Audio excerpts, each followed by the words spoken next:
Wait a minute.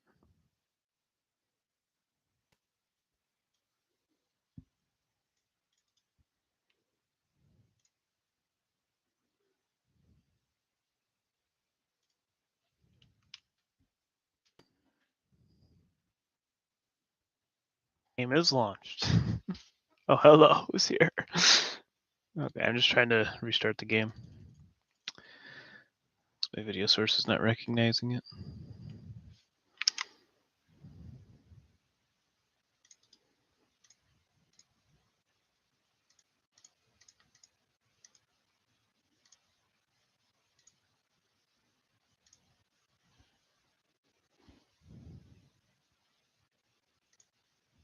Crap.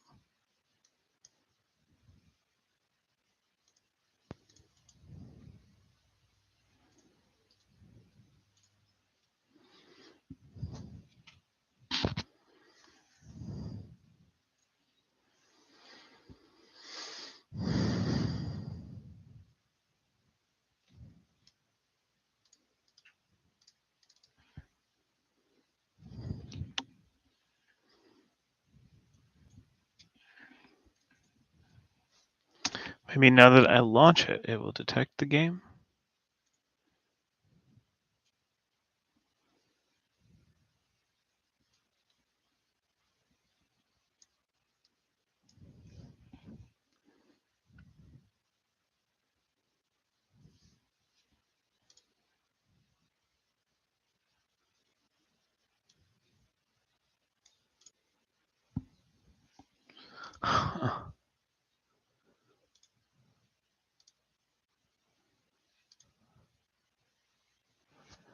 It doesn't sense it. Interesting. Oh, that works.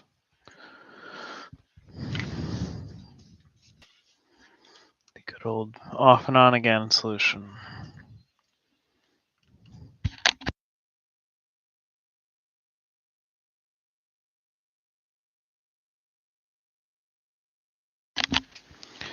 All right.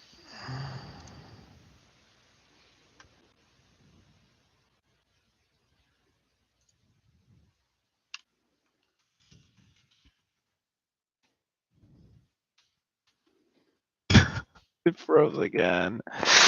Oh my god. I guess when I alt tab, it freezes the entire thing. It's just utterly absurd. Maybe I should use something else besides Minicam then, at least for this. How about this? Nope, this.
Whoa, that was a huge. Hmm.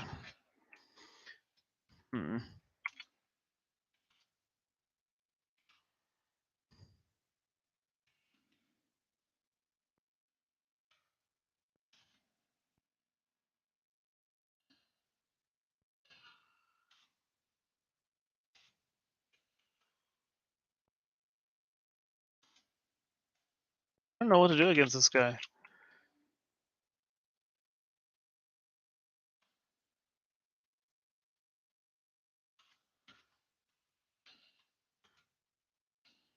I was actually kind of doing damage. Hmm.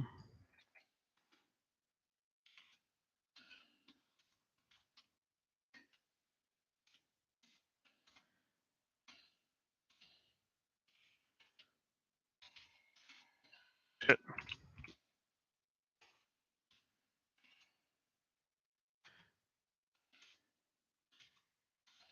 Oops.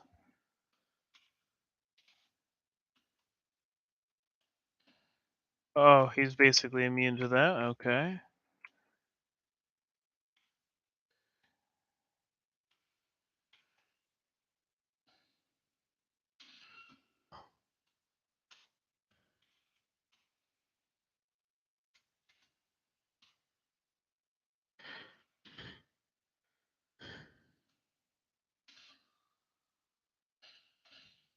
Oof, that was some good damage. Of course he could do that. Sidestep into you. How's that fair? Oh, hey, where'd you come from?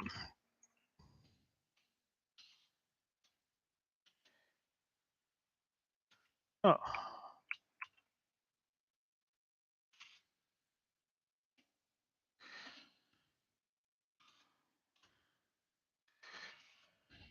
Shit.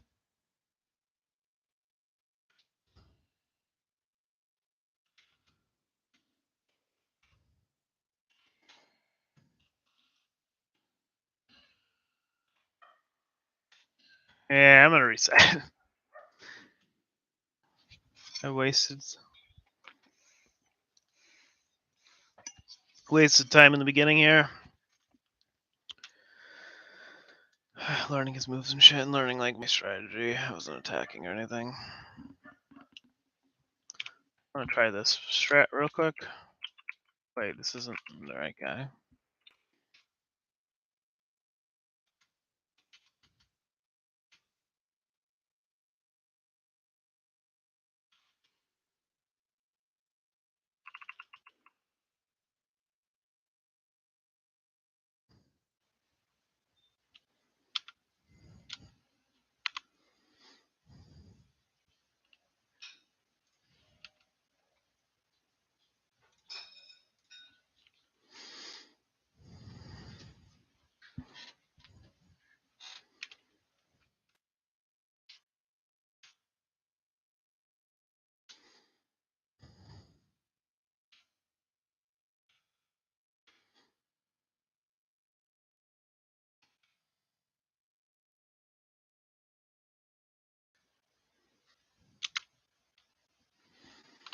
Try to avoid other people as much as I can. It's easier said than done in this area. There's so many people.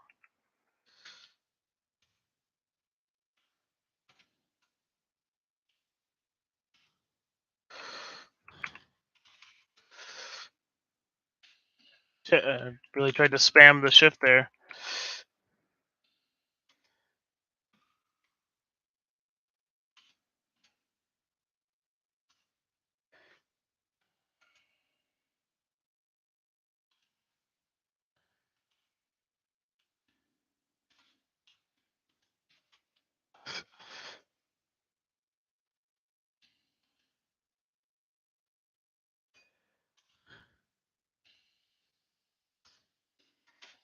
Really?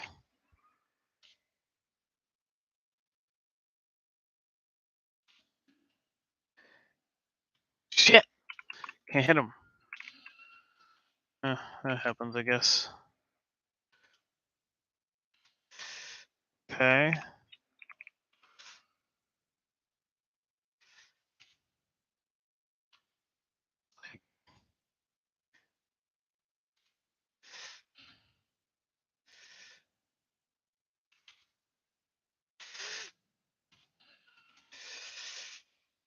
Okay. I think I was better off with this, huh? Never mind.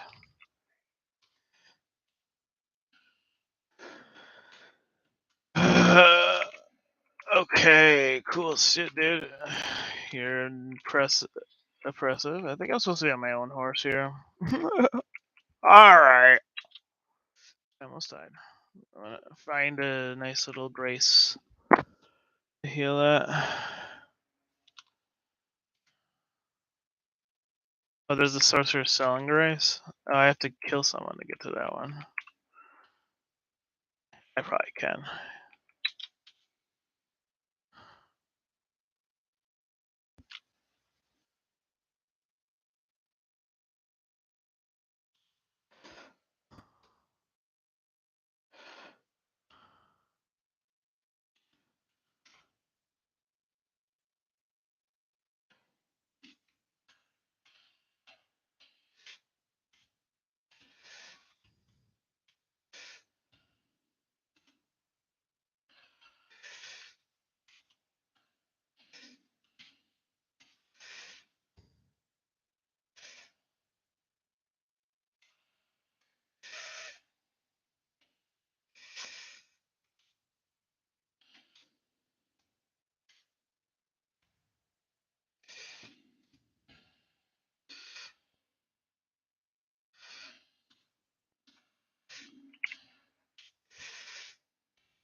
I have nothing.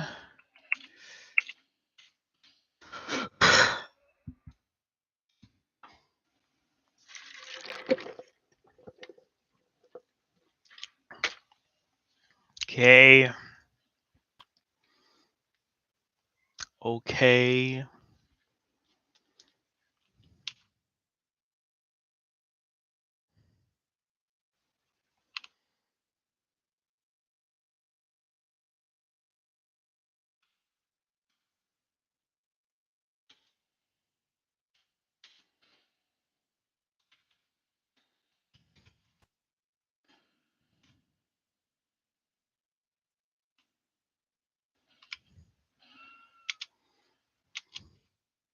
You cannot silence me.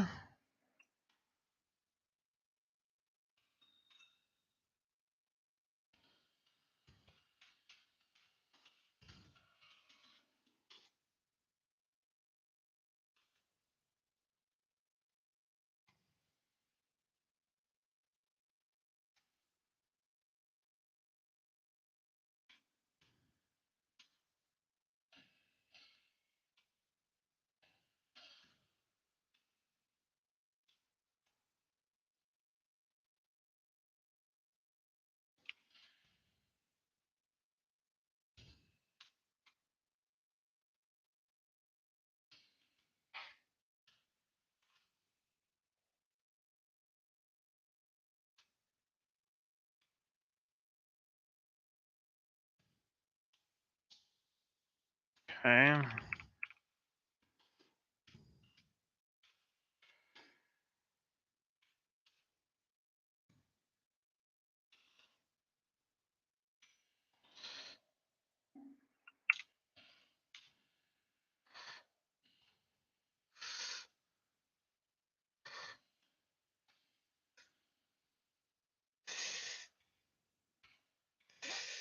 Hmm.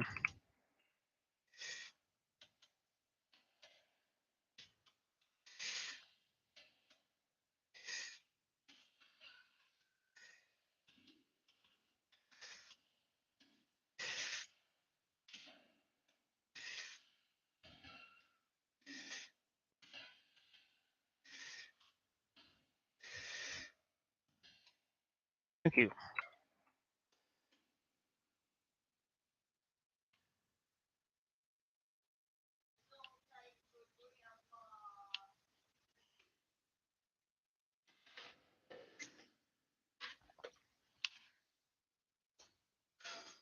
What's up?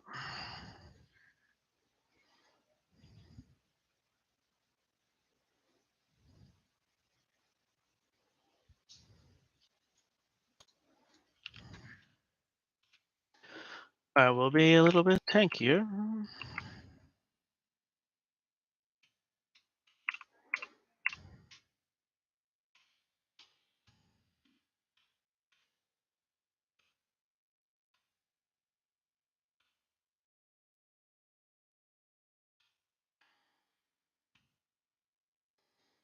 I don't have any intelligence. So, over 11s.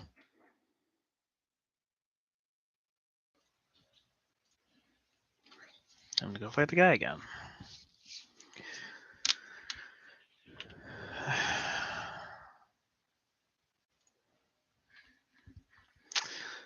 I don't know. I think it's probably fine.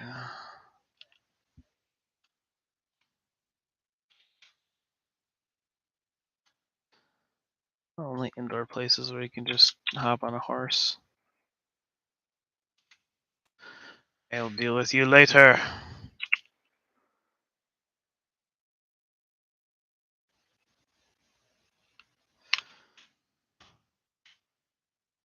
So, I don't know. I think I do this.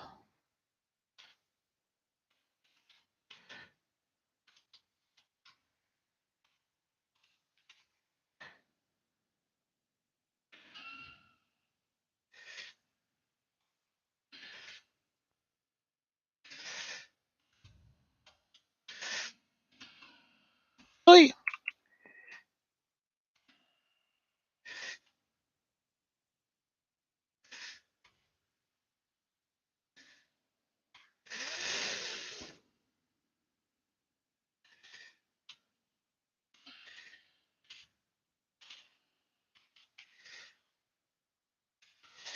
Get away, Godric.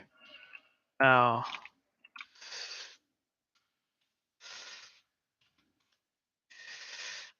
Uh.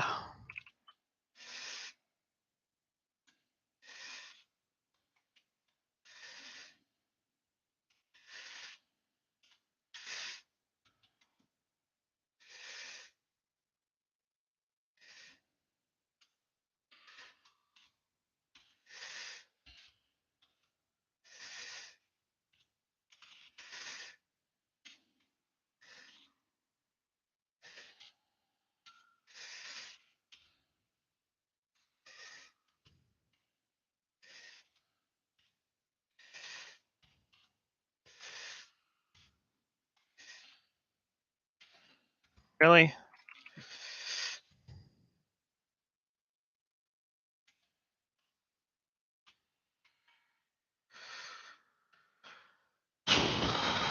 Trying to sneak up on a catch flame.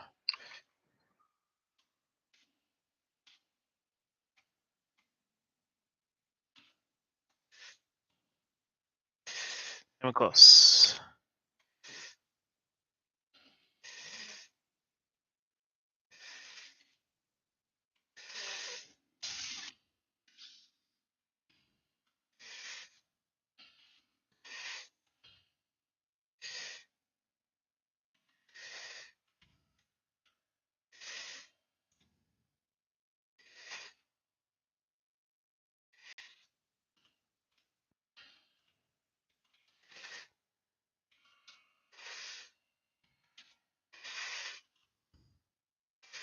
Gosh, that's a terrible aim there you got.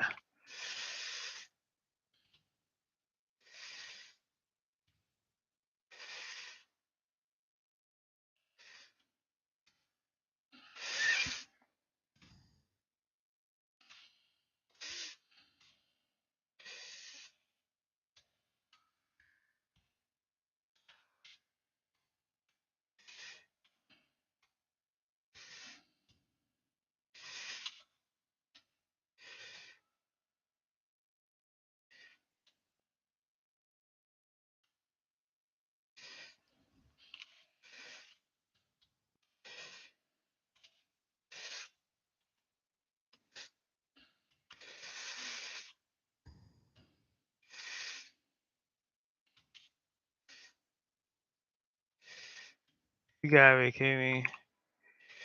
Some of the back, just like that.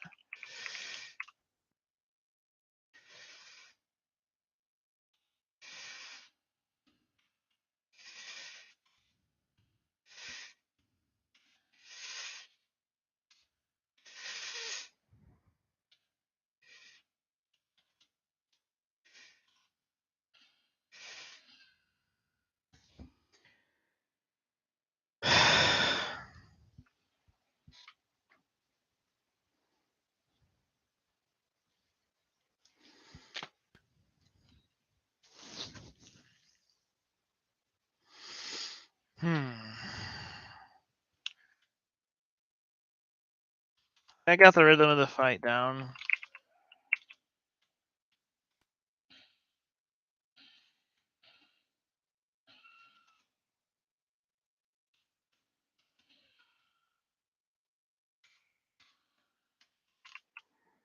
You guys are so annoying. Leave me alone. I want to spawn at night anyway.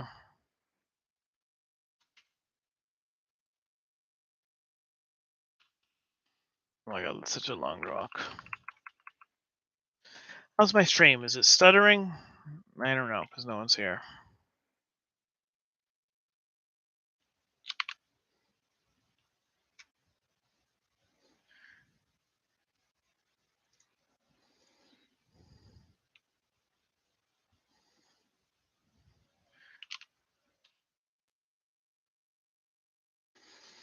I mean, Bestial's like more reliable, I guess.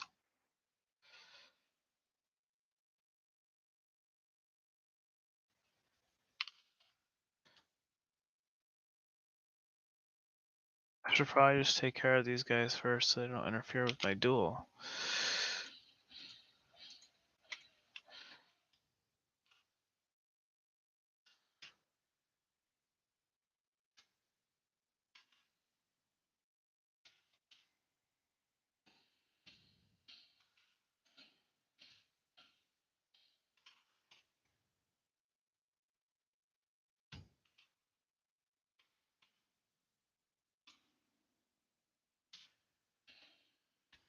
It's definitely,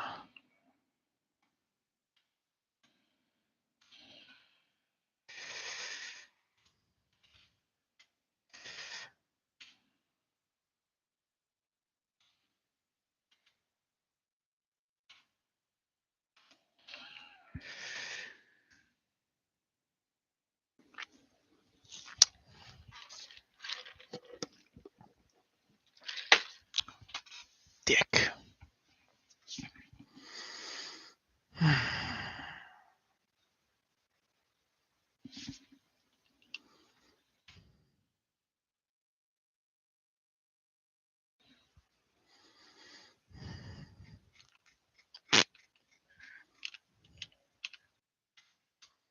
Bestial. Bestial sling.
A little close.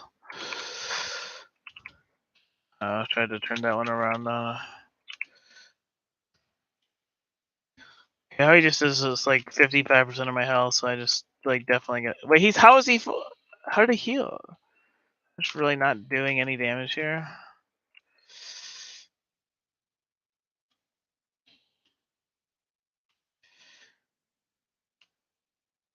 Oh, I've been doing damage to his horse.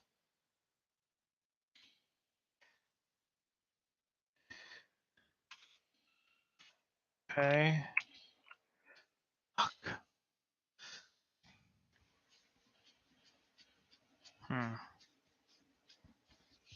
So I was doing damage to him. I was just doing damage to his horse.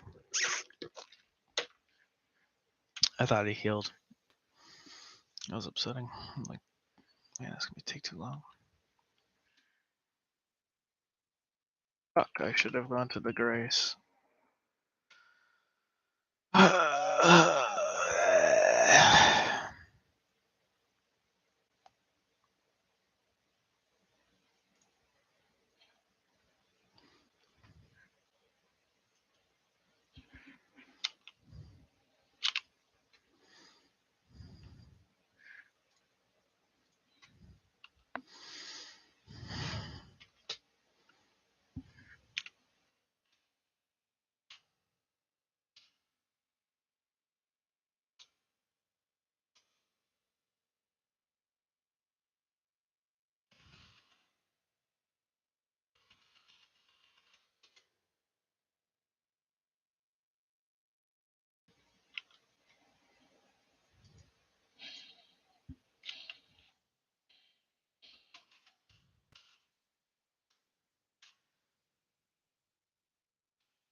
It's fucking raining, dude. That means fire damage is doesn't do as much.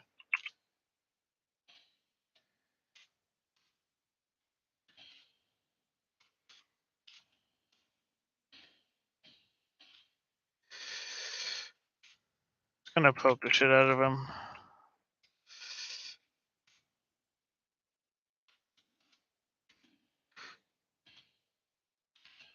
Oh.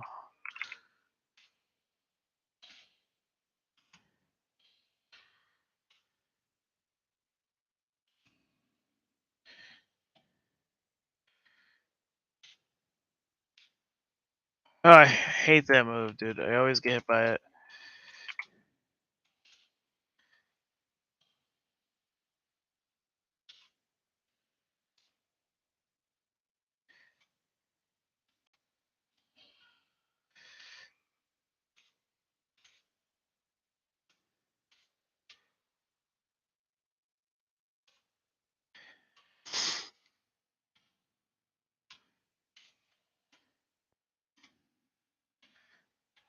Awful. Every time. That's a trick.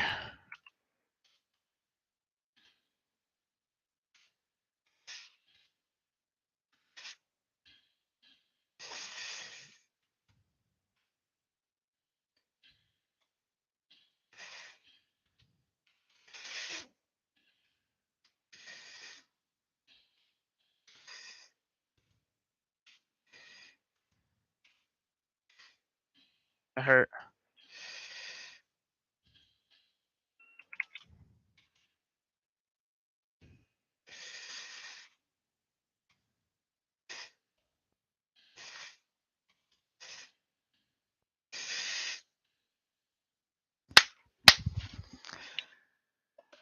It's a little bit of pokey. A little bit of pokey. Not really worth it. An actual war, really? Really? Rah!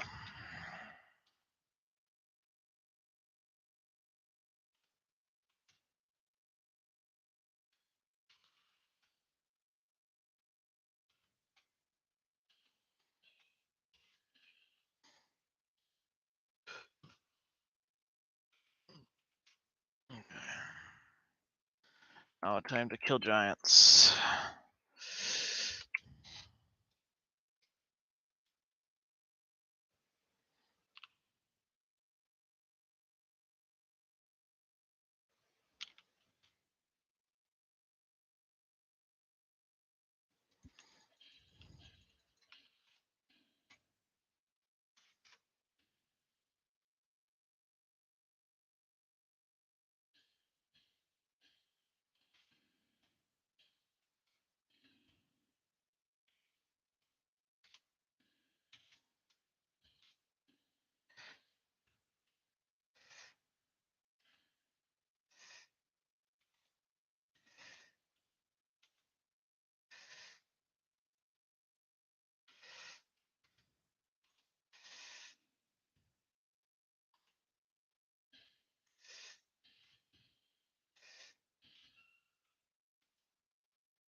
Okay.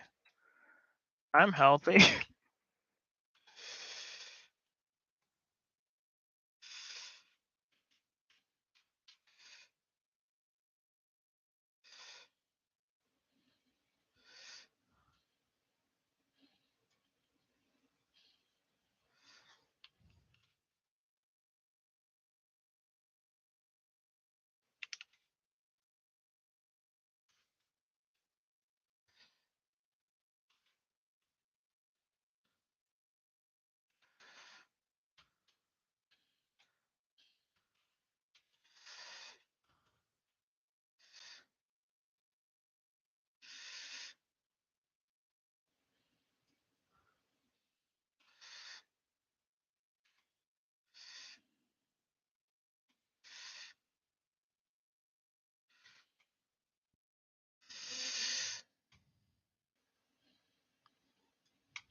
A little more stamina in there. Can't hurt.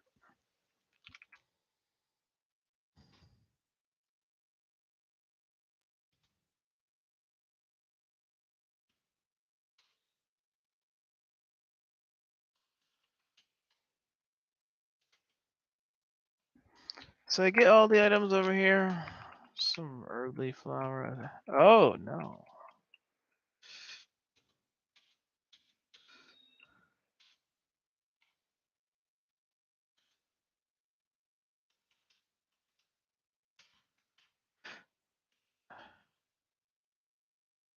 Not quite.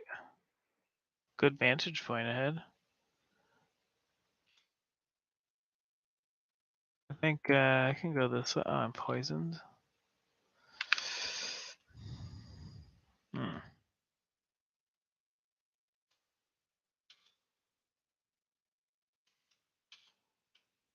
What's happening? Oh.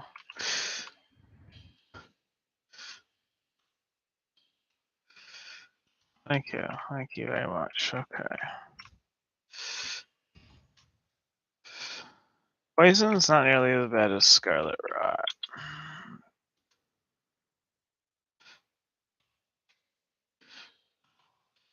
For the staff.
Okay, came out of that one alive.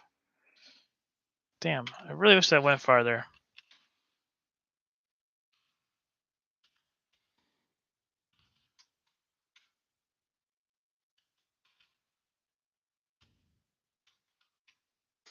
Hello, hello, hello. Welcome to the stream. Welcome to the Philosophers.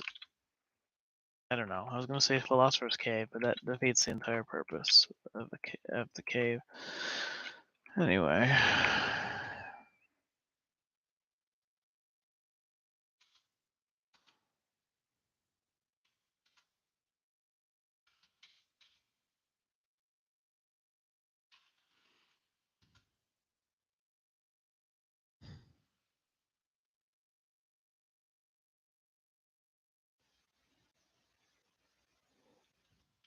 Probably get that grace down there. I'm pretty low on resources. I don't want to be like...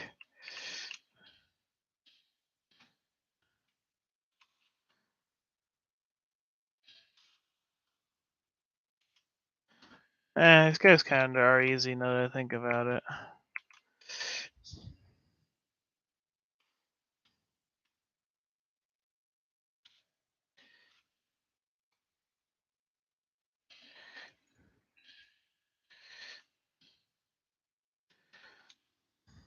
Yeah, like this place should be really easy to kill. I got hit in the head with a...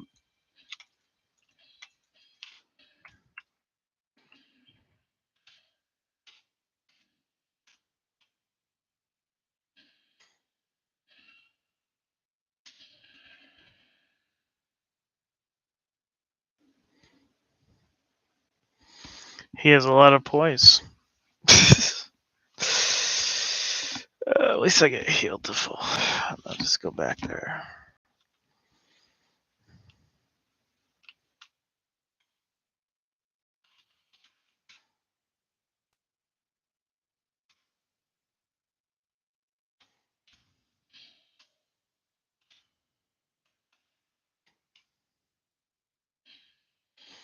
So I guess the proper way to attack this place is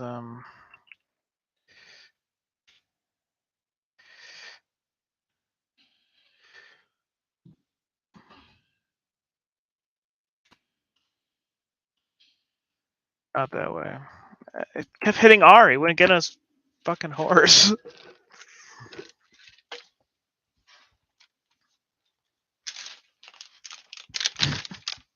I was just spamming it like R R R. Get on the horse. Ah.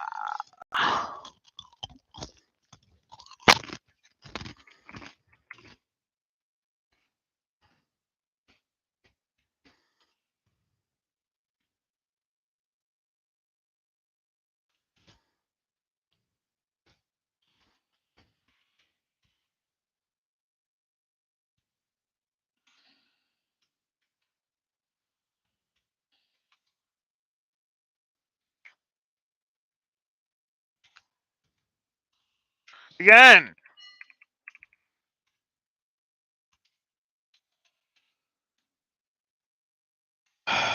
This is annoying.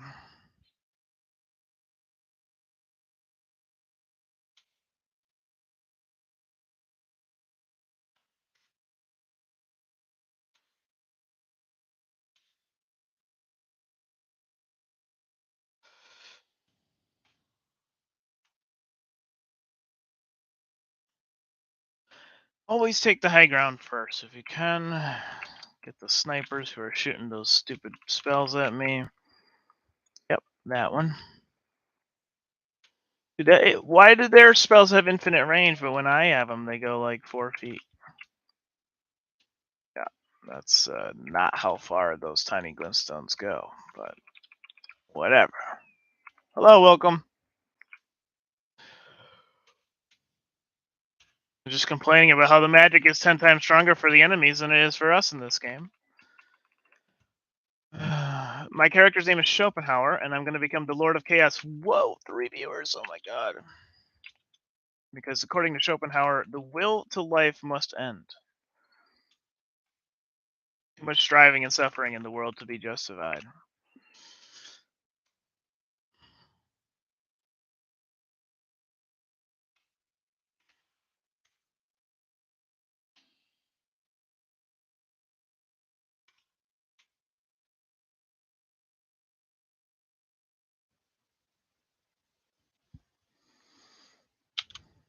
Welcome, welcome.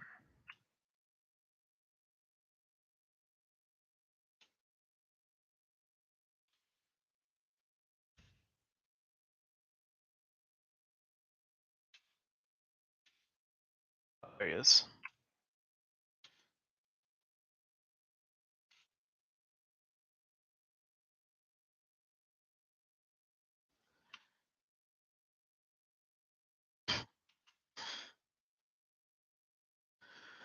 Okay, I have to get this chest in this raid village. Just wandering around.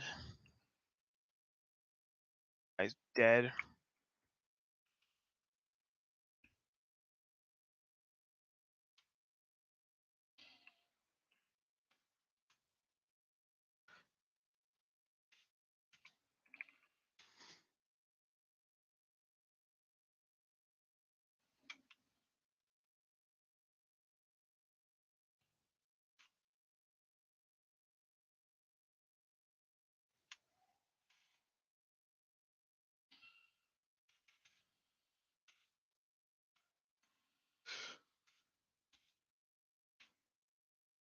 Help! Being assaulted.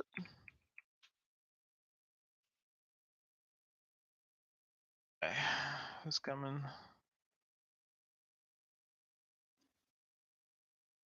You back up. Come on, buddy. Really? You just give up on me like that? Damn it.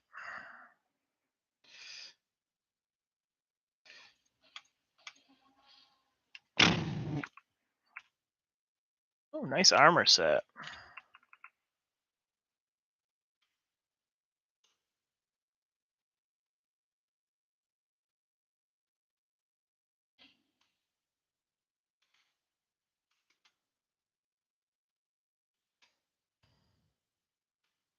Yes, I am a philosopher, Adam Gamer. I'm a philosophy teacher. Why, what's up? Welcome. This PSS one mean?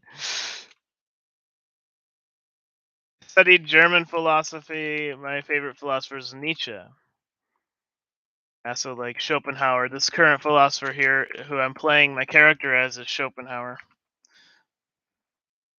German idealism and ancient Greek philosophy were my specializations. Yeah.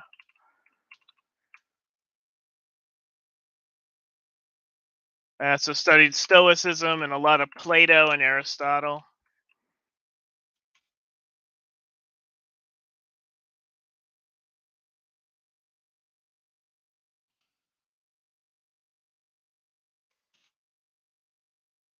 That's everything here. Yeah, thanks, man. Thanks for stopping by. I used to be doing more videos, but I had a different job recently. But I'm gonna try and get back into it. And I like to play this game. Do you play Elden Ring? I am not a full. No. Do you? Well, how old are you? No, you're missing out.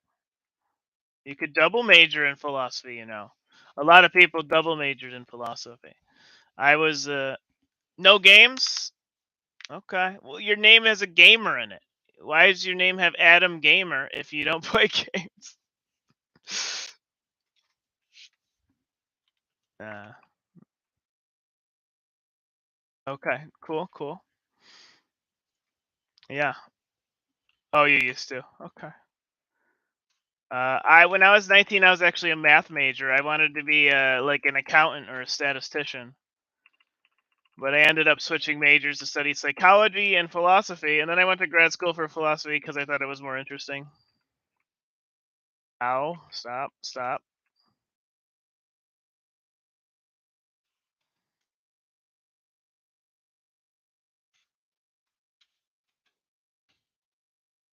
Nice.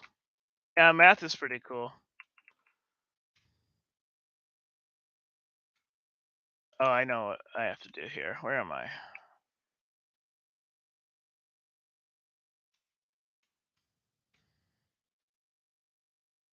Whatever.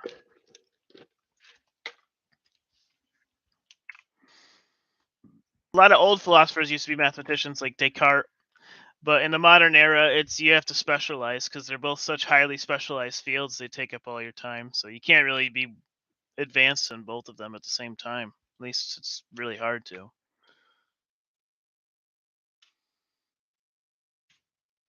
Weren't I here like a long time ago?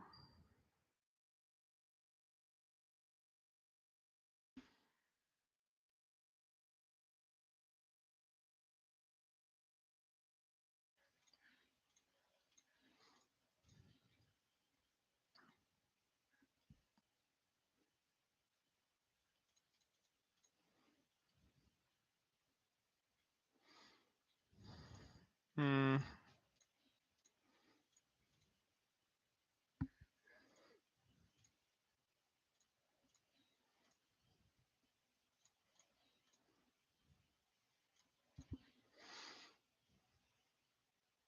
Yeah, that's true. Some sort of middle point between the two. Yeah, I got a job teaching online. I teach logic to kids in high school and like middle school. So like basic logic, validity, that sort of stuff. Modus ponens. I don't need any of this. Oh, I need these actually.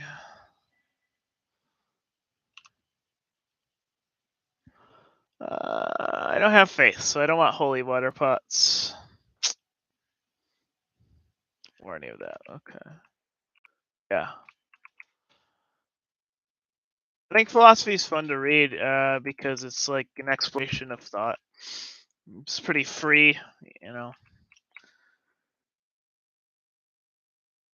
The topics are basically endless. Where to next? Mistwood. I gotta go to Mistwood. I gotta go see this guy.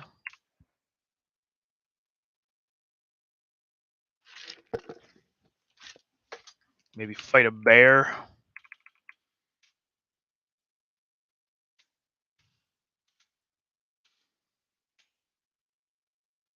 Mm-hmm.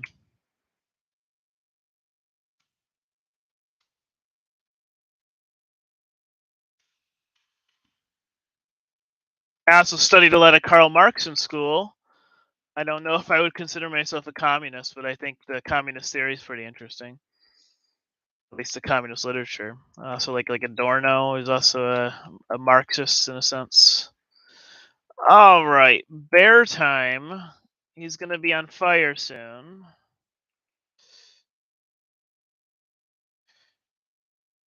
Ow! Oh my god. Ow. Oh, I'm out of mana. Shit. Drink! Ow. Oh no. Shit.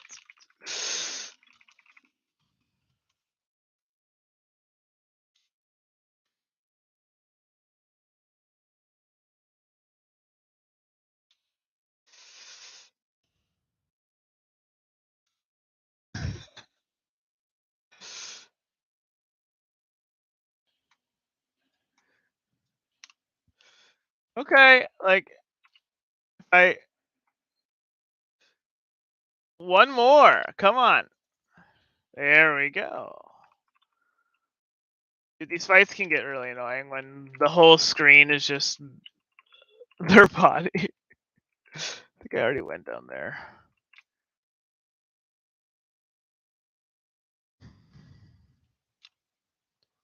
Yeah, me too. Live in the woods and not work.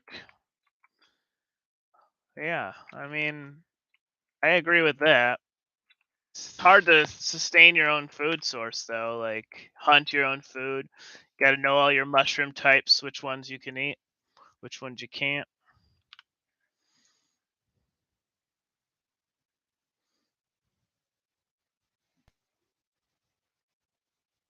Where's the There it is. Okay. Ted K. Ted Kaczynski? It's not me. Your mom says you can't. Yeah, I mean, you got to have your own property to do that. It's kind of hard. It's basically impossible to be completely self-dependent. Unless you got a crap ton of money. Tiago, welcome, Chavez.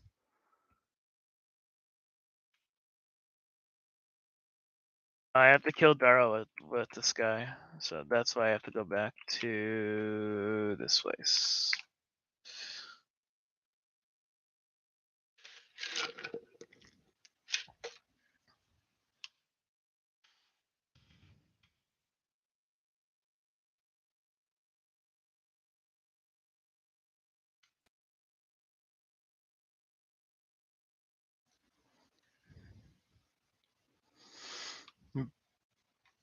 Oh, yeah.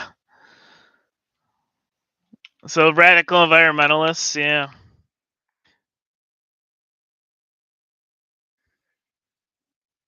I mean, humans are doing some really awful shit to the environment, so I can kind of like sympathize with those nut jobs. Like,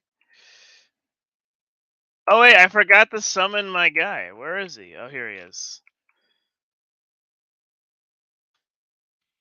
Here, he'll help out.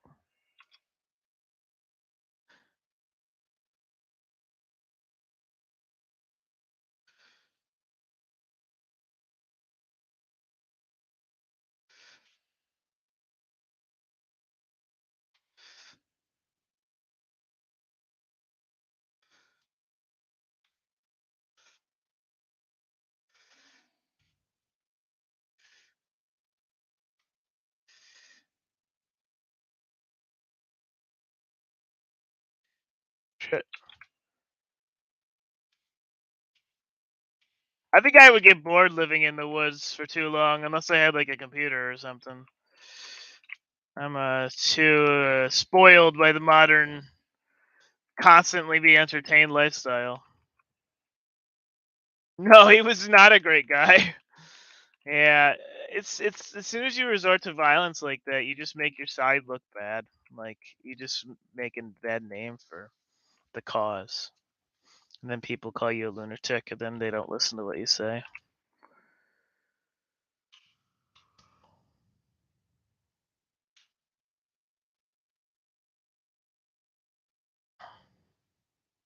A blade. Oh, thank you.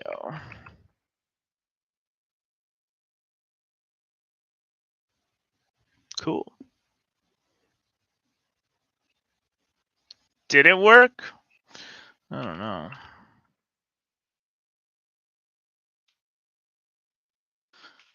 Uh, okay. I gotta go to the peninsula south. I don't know.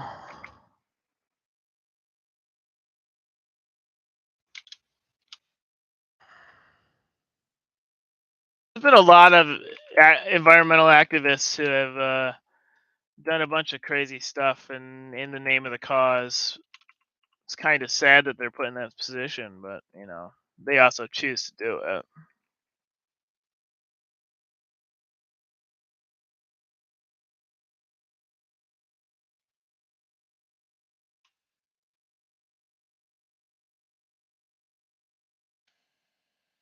Ow!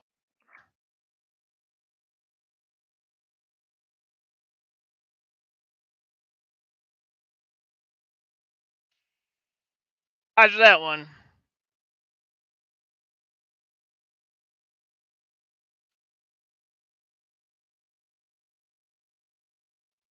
That's insane.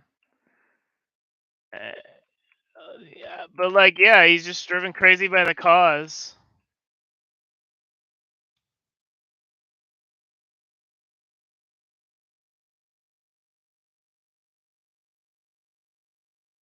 Definitely wasn't a dumb guy. Humanity hasn't really done much for climate change, so hopefully they get their act together. But if it gets worse, there are probably going to be a lot more people like him, unfortunately.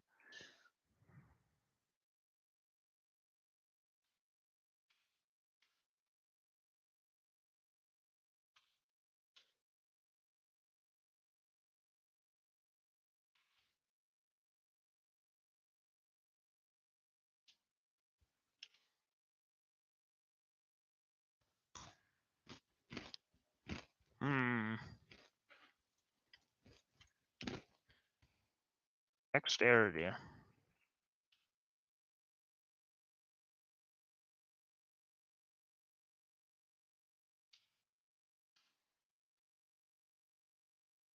Yes.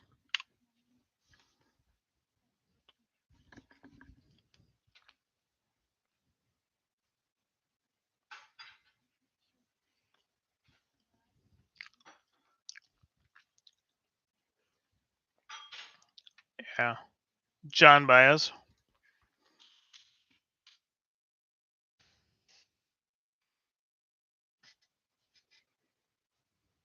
Oh yeah, he's at UCR, University of California. Well, that's a good. No murder. Good way to advocate for your cause. I almost just accidentally killed this poor girl by clicking on my screen and attacking. That would have been awful. You can do it. You can kill her. She's gonna die anyway, though, so I guess it doesn't matter.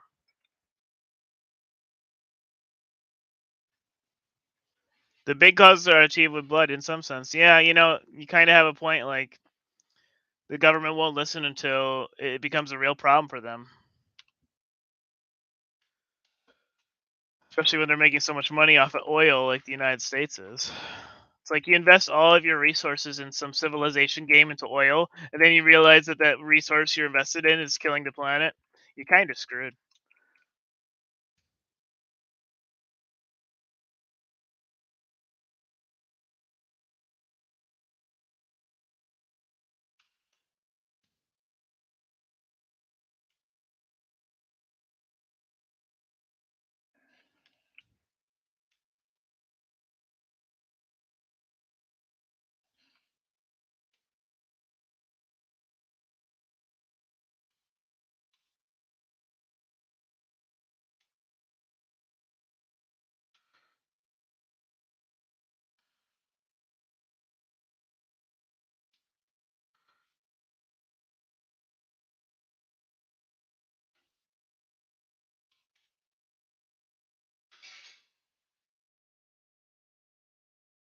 Analytic philosophy. It wasn't my specialty. I was more into continental. The analytics that I've read are just like Bertrand Russell, and what's his name, Wittgenstein. But that's about it. A little bit of Whitehead, I guess. At least I've heard of him, but not so much. Kant, Immanuel Kant, is basically as analytic as I get.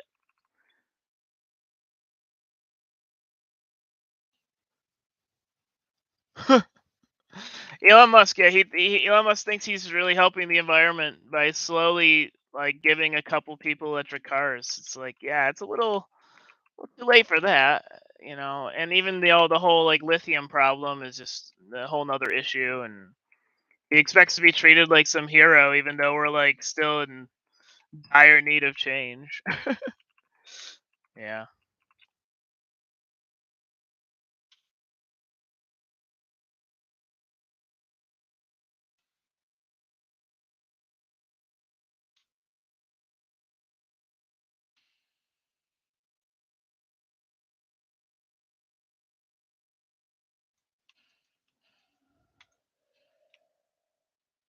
I have no stamina. Oh, there we go.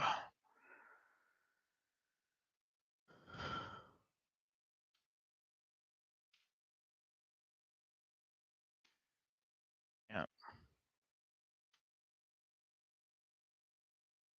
Yeah, one of the things about environmentalism is it's so tough because when I was younger, I used to be like a libertarian and I used to be all pro business and like individual freedom and stuff. But I don't know if there's like an individual freedom. He's helping the environment in the U.S., exploiting the rest. Yeah, basically. So like, yeah, electric vehicles are definitely better than like all the other stuff that American drivers are driving nowadays, the pickups and like, yeah, that's what bothers me. Like, your average person just thinks they need a pickup truck, even though they aren't like a worker or anything, and then they end up driving these huge pickup trucks to the grocery store just to be part of some like class statement.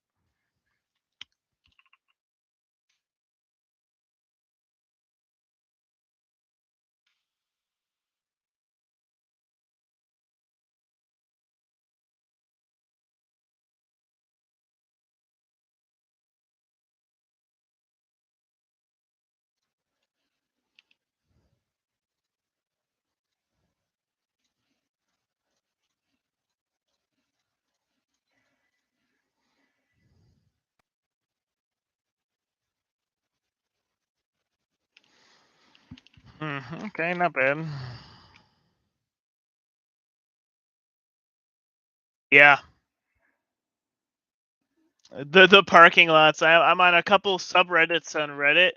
One is called "fuck cars," and the other one is like not just bikes, stuff like that, advocating for public transportation and getting over our reliance on automobile in the United States. Automobile is basically a fetish in the U.S. The people like to even critique the cars to insult your freedom, basically, according to many. Where did I come from? I went from that way. Okay, yeah, I'll go this way.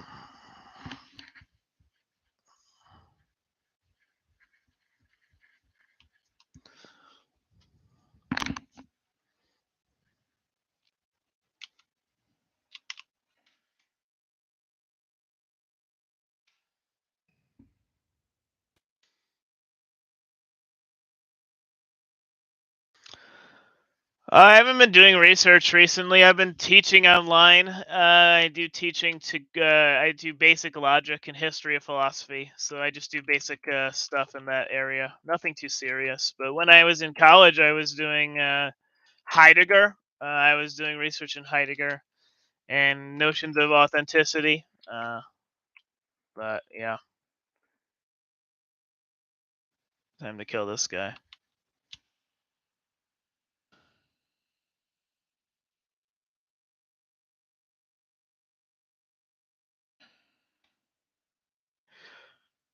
All right.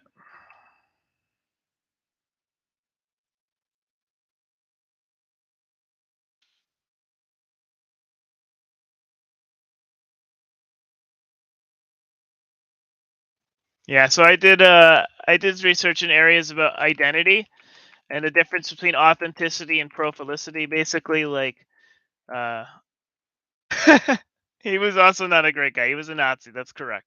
Yeah. His personal beliefs were pretty bad, but his philosophy was really interesting. So I did try and pick up on that. But yeah, there's so many books on his his Nazi ideologies. Yeah. But his idea was that there was like a radical authenticity in the subject and the self, which is very different from what we have in modern lifestyle, where the self is projected in images instead of something on the inside. Basically, in social media, there is no real access to the inside. Authenticity is not there, so you end up with a lack of authenticity, a lack of selfhood. But yeah, that's what I studied. Okay, what is this? Fire grease?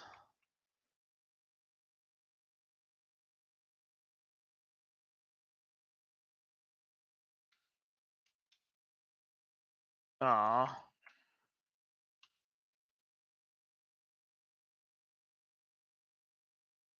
Shit.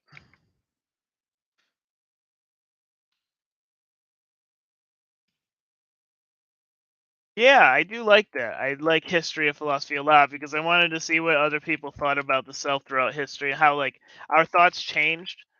Uh, in particular, getting to like Plato was fascinating to me because I think Plato and Aristotle were way ahead of their time, and I think it took a lot society a long time to sort of catch up uh, to their sort of understanding of how powerful reason really is and like knowledge. Secular world has basically embraced the old philosophical ambitions, but there's also like religious world, which is not so much. Yeah, Aristotle was rad. He was very cool. Golden mean. His ethics are very practical, easy to live by.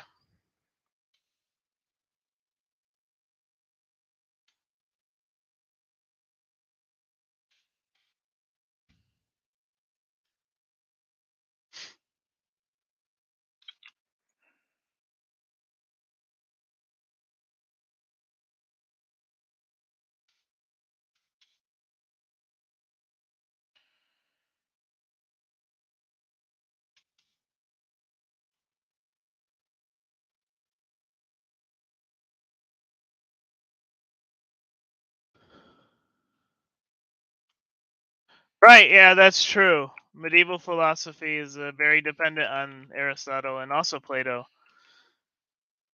There's also like Neoplatonism. Yeah. Aristotle was 2,300 years ago. Socrates was 2,500 years ago, even before Christ. Plato was before Jesus, yeah. A lot of people forget that, in the West at least.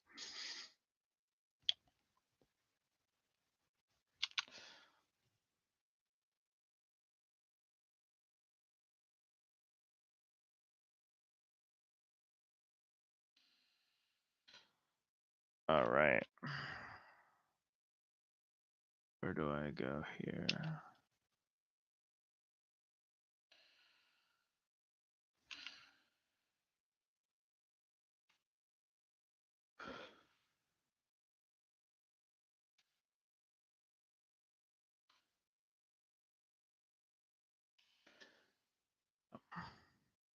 This castle, I used to try when I first played my first run through. This castle was like my favorite place for some reason, but I don't know.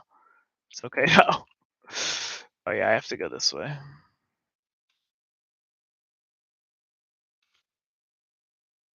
Or do I? Actually, I don't. I just have to go kill the other guy. Huh. Yeah, that's interesting that you're an atheist and you're interested in them. The scholastics, yeah. Homistic. Hmm. Cool.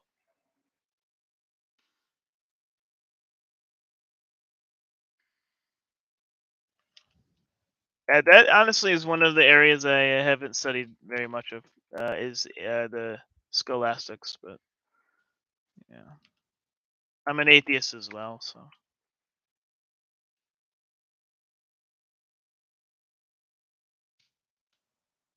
behold something incredible. Really? No, it's a rock.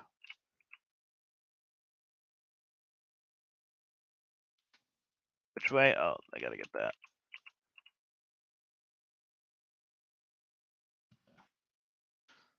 Key.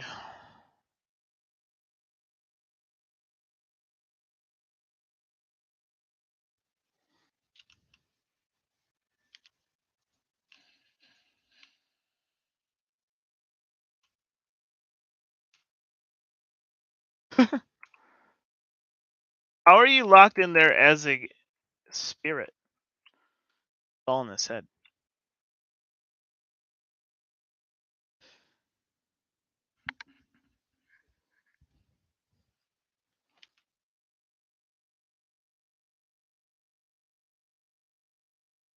Oh.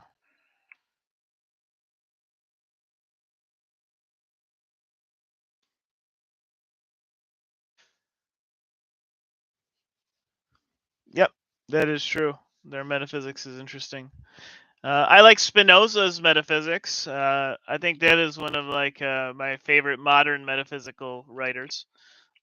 He also influenced Deleuze, who is pretty interesting as well. What does this item do? Final hit of chain attacks. Hmm, not so good.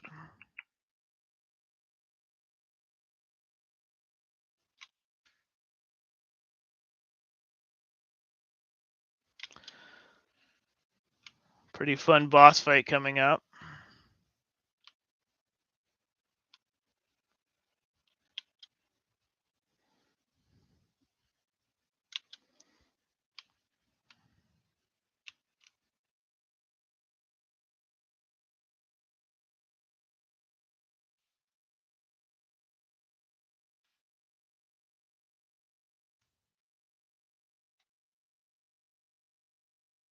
Oh, stop.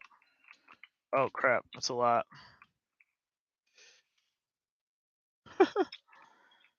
Uh, wait, they spread out?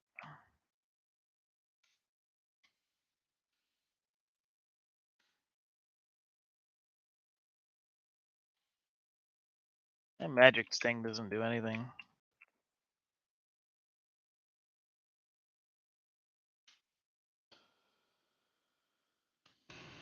All right, time to fight a boss.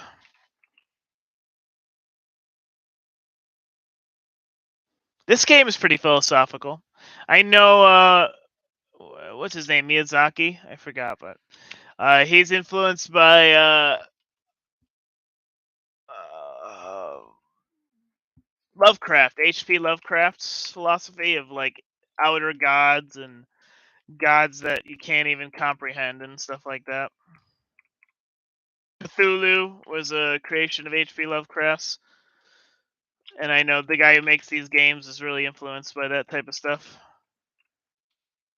Wow, really? You can just get up there like that?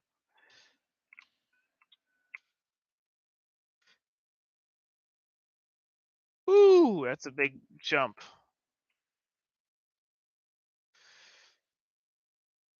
Yeah, heal.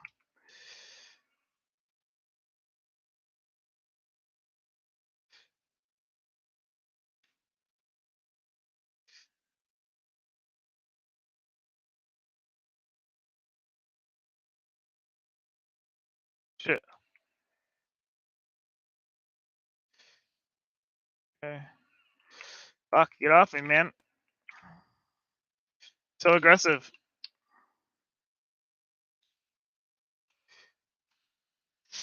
I saw that coming. Close. Not a bad first try.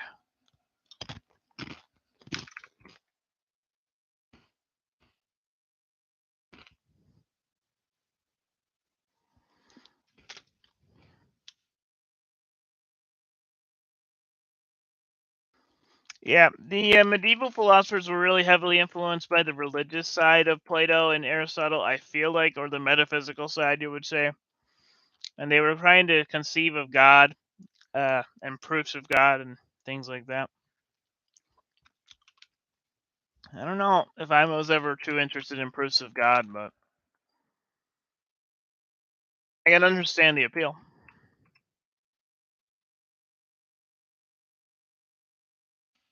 Okay, nice roar.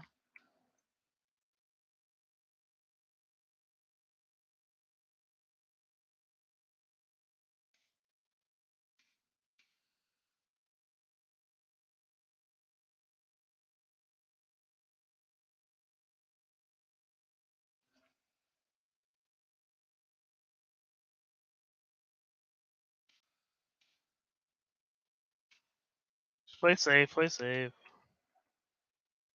Yeah, there are some interesting ones. The idea that the universe needs a creator, for one, is an interesting one. I don't necessarily agree with it. Like, for Spinoza, he says that the universe can't have a creator or God can't have a creator. It has to be infinite in nature. Because if there's something that created it, that thing is outside of that thing, which the thing is supposed to be infinite, so it's not that. Something like that. Um, yeah, if you like math and proofs, you should probably check out Spinoza. He's very mathematical, and he writes his philosophy in an interesting way. Uh, he proves God's existence, and he proved after he published his work, he was excommunicated from the Jewish church for his proof of God. It was considered heresy. Uh, Basically, because he was a pantheist. His philosophy is a pantheism, which is the idea that God is the same as the universe. That the universe, the physical universe, is God,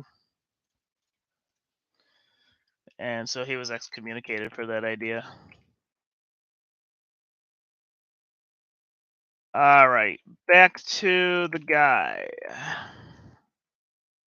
Give him the letter.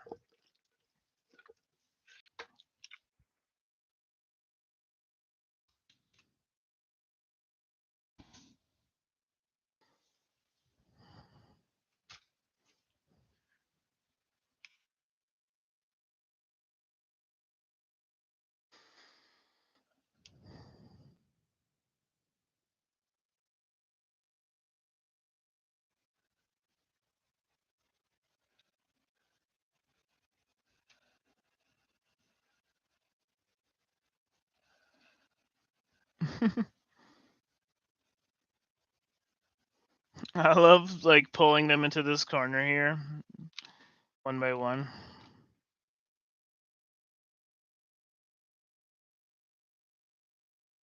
All right, who's next? If I don't kill him, they'll actually follow me up this ladder, so I gotta kill him.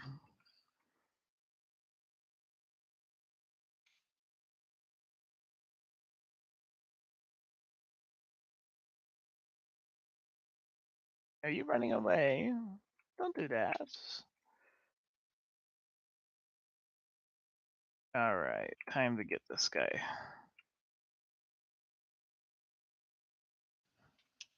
I'm a little over leveled for this location. This particular game, I went right or east, and then I went all the way up here on the west coast. So I got experience from that side before going down. I went a little bit out of order. That's why this castle's been a little easier than it normally is.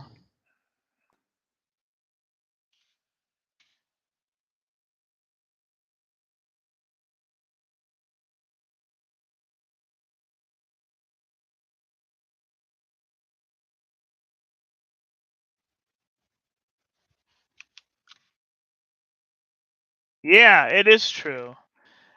Philosophers are strange because a lot of them treat God as a concept very differently than the way religious people treat God. At least, if you like go to church, they're not going to read you a mathematical proof of God as a psalm to inspire people's lives. I don't think. Uh, and the idea of like God as something to be thought about as opposed to something believed in, like modern God, at least Christianity, they emphasize like love and like compassion and feelings as essential instead of the conceptual like nature of God as a thought or idea to be understood or proven.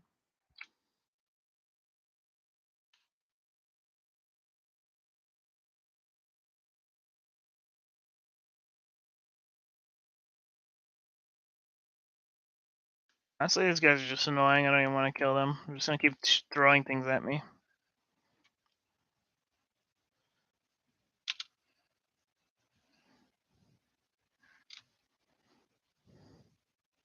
Graham Oppie. Interesting. Yeah, I like books like that that compile a bunch of like the best stuff that philosophers have done.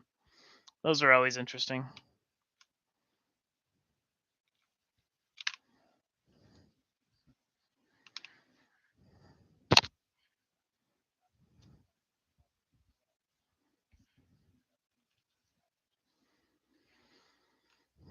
The menials, the plebs.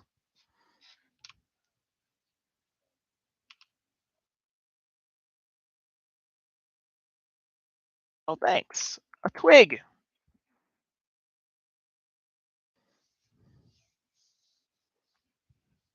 Nice. That looks really interesting. I like the philosophy of infinity, the concept of it. Yeah.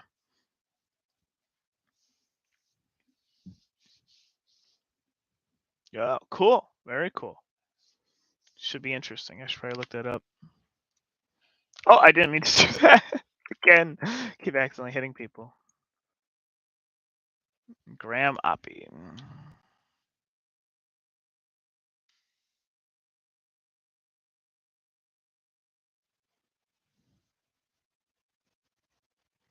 So Graham Oppie was an Australian philosopher. Interesting. Okay. Cool.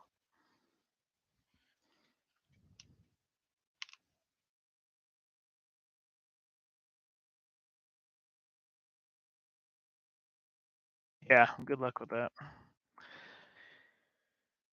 Well, I delivered the letter. I guess I'm done with this location. Why isn't it letting me leave?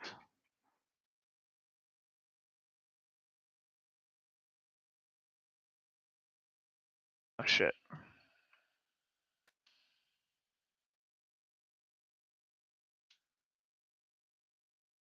Hold on. Okay.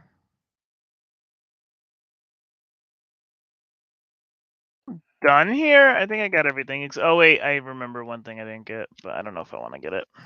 Just a stone. Hmm.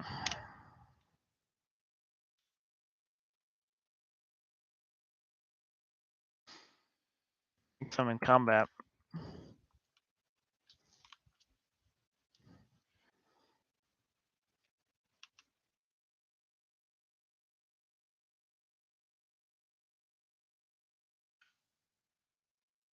Oh, there we go. Okay, so now I want to go here.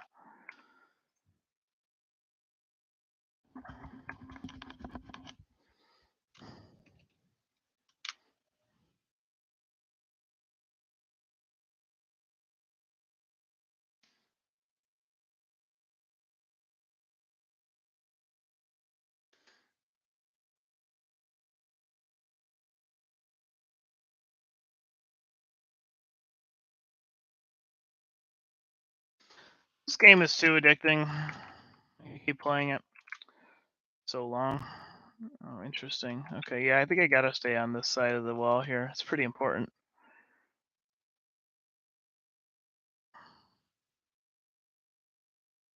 Oh, yeah.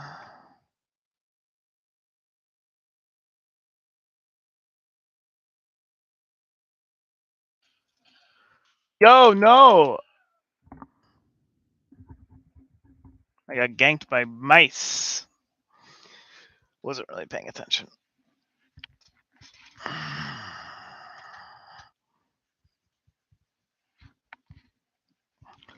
Probably go back to using my other weapon.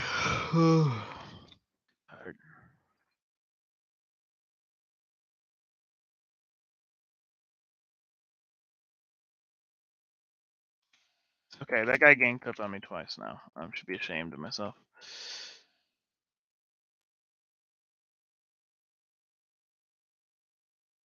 This sword is better in like those situations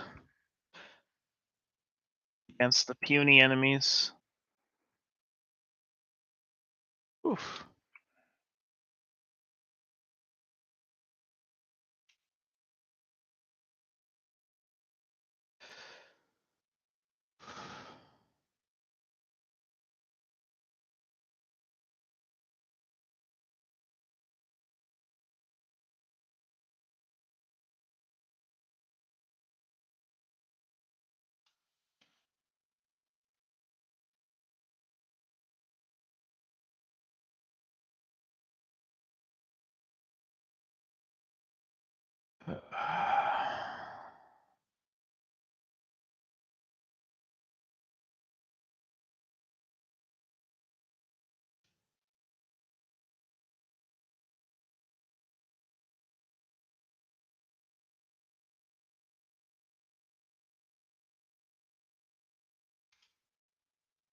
I also like the proofs of God because they always. It's interesting to see what different types of ideas people have about what God's all about. Spinoza, for example, his God is not like good or bad. His God is the creator of both of them. So that would contrast pretty strongly with Christians' ideas about a purely good God. And then you get the problem of evil with the purely good God. Like, if God is purely good, then where does evil come from? Why is there so much suffering in the world? Why do three-year-old children get cancer for no reason? It's like, is that really the plan of a perfectly rational, all-powerful deity for a three-year-old to get cancer and die, having not lived very much? Seems like a pretty cruel plan. Uh,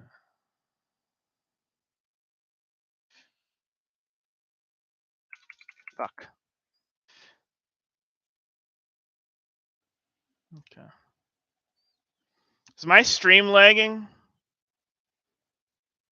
Oh. That evil does not exist? Interesting.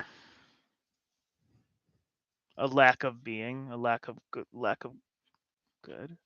It's a lack of being. Interesting. Hmm.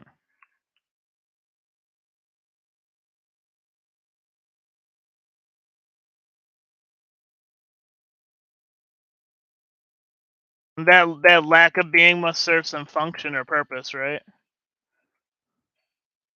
In the overall grand scheme of things.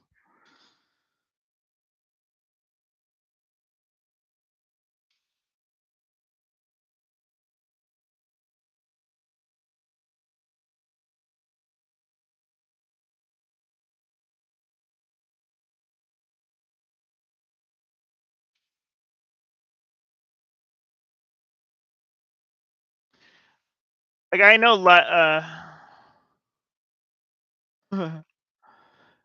yeah, yeah, okay, interesting. Yeah, helper is this maximum level of distance from God. Is my stream like lagging for you? Is it choppy or is it smooth? Being far from God, yeah. That's interesting. It's a little bit choppy. I don't know. Gotta work on figuring that out. I'm just gonna get another PC to maybe like boost it up so it's can run better. Maybe I will try just putting it on low settings.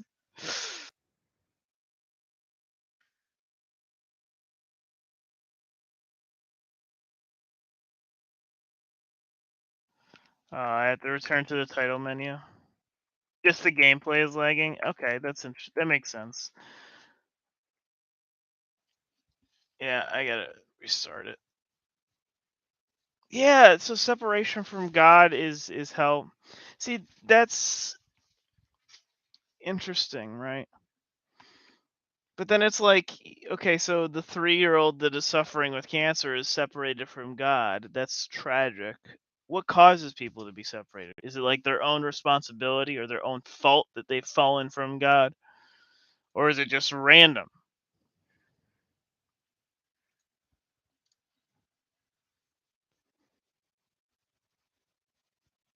Like I can understand someone who's like really, really studies like awful things and is really greedy and the free will of the child, right? Interesting. There was no suffering before sin, right?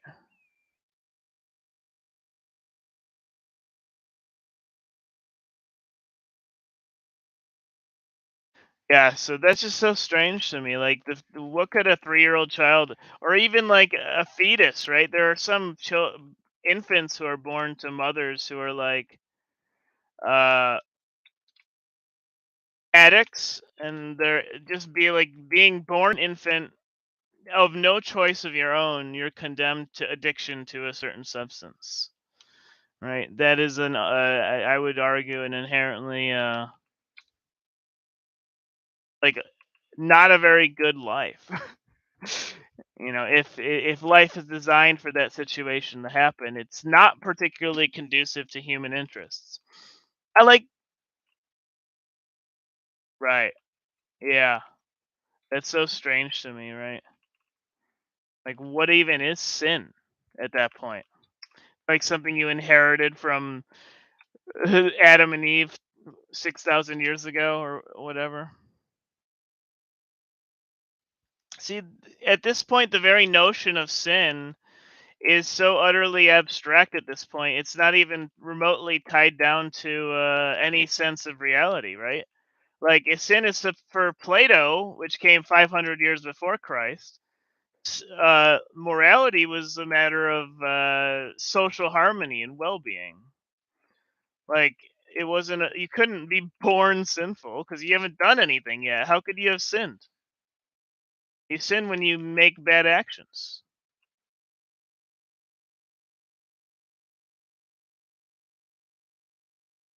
right?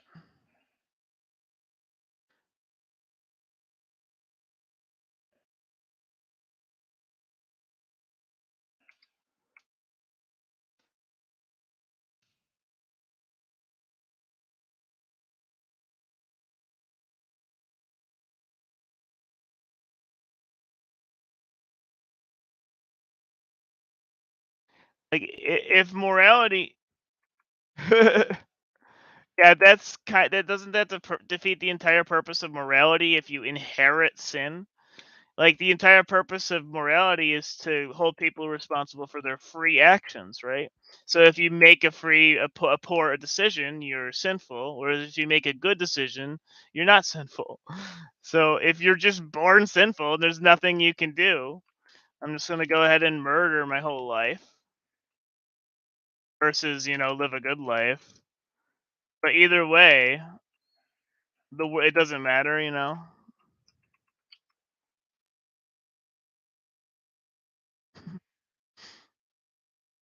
Yeah, inherited the sin. It's weird.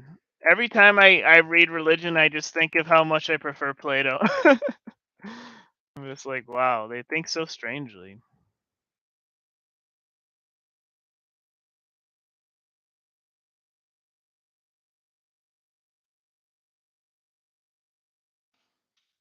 Like for Plato, humans weren't sinful. You were capable of perfect knowledge, right? Knowledge was liberating. Like you could basically just learn how to live well and then live well. It was basically that simple. Suffering was a fault of your own mistakes, basically.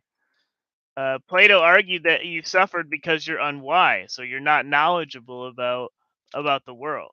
Well, that's kind of ends up being a Stoic belief as well. It's a little controversial to say that exactly, but morality had to do with your own personal well-being, at least for Socrates and Plato.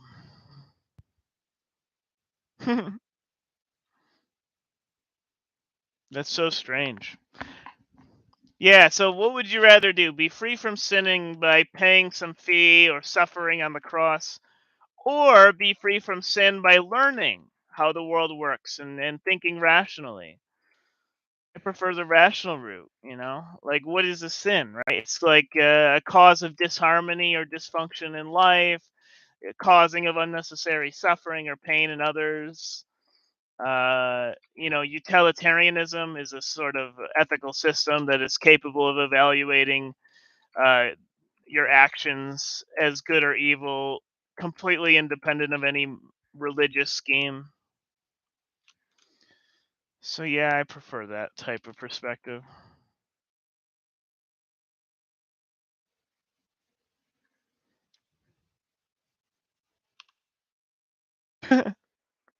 See, that seems so arbitrary, right? Children, like you're born, like put him in the water, quick, put him in the water, so he can go to heaven. The magic water. Yeah, I know. I've heard a lot of different theories about hell and like what it means in the Catholic or Christian view, and varying different perspectives. Didn't the Protestants believe that your money was a sign that you were that you were God blessed? Like if you had a lot of riches, it was a sign that God loved you, and if you were poor, it was a sign that God didn't love you. So like basically, the rich would get into heaven or something like that, and you would work super super hard to like live in up to God's demands.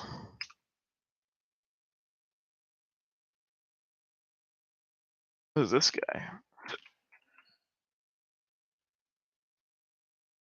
How'd he die?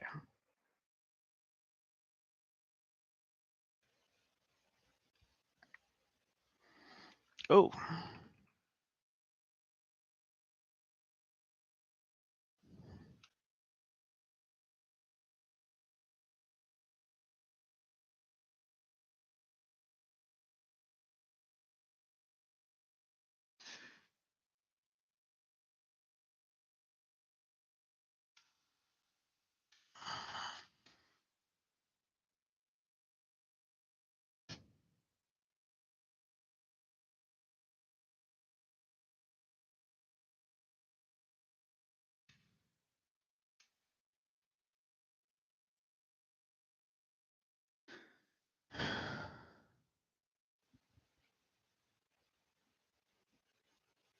huh. Interesting. I would probably wouldn't mind limbo then. At least that's a little merciful. It's not like, oh, you didn't get baptized, now you're suffering eternally. That's a little better.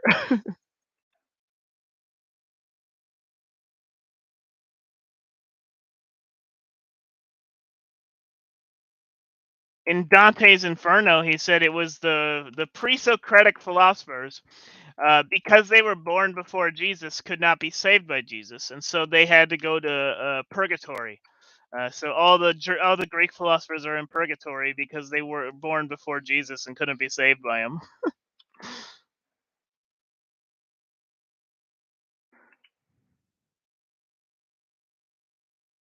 I'm never gonna use this.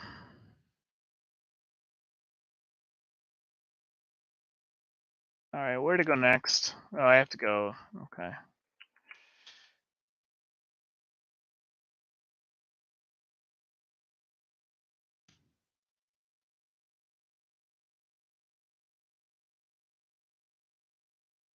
West.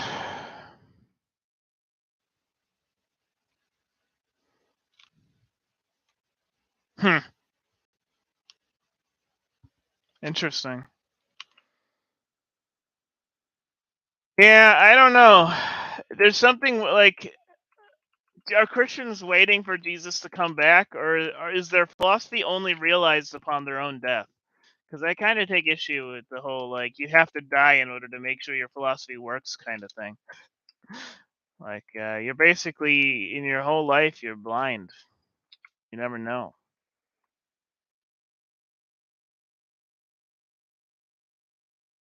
For knowledge.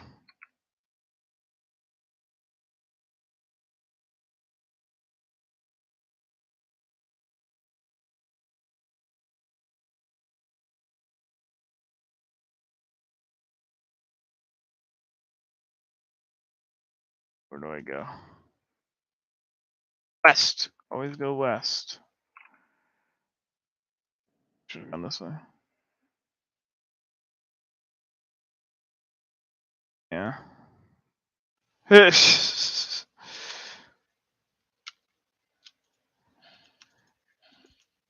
Yeah. Messianic. That's what it is, right? Messianic religions. They have a messiah, a savior figure. Not all religions have that. Buddhism doesn't. Buddhism says that everyone can be like a Buddha. Like no matter who you are, you're capable of complete 100% enlightenment in your lifetime. The same that the Buddha achieved. I've always liked that about Buddhism. It's like they basically say you can realize the philosophy by doing this.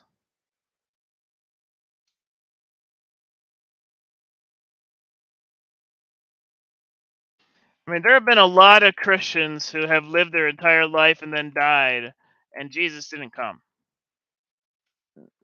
It kind of stinks to be them. You would think.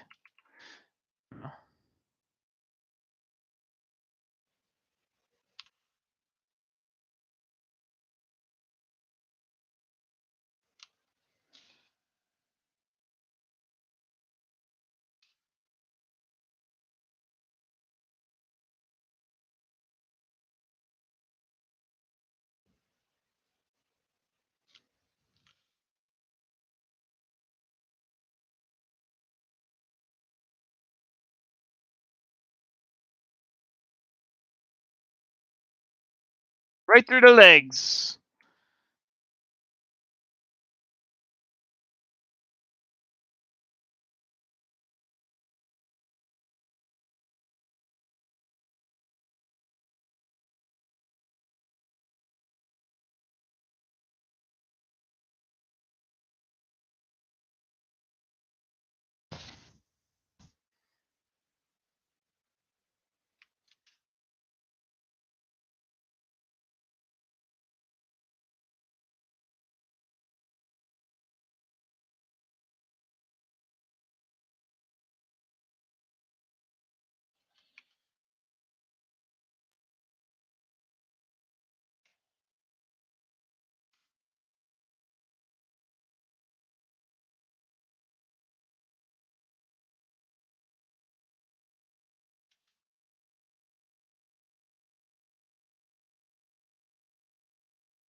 Yo, what's up, Joshua? Welcome. My day's going well. I did some teaching earlier online. I taught like 5 classes today, and then I've been playing some Elden Ring.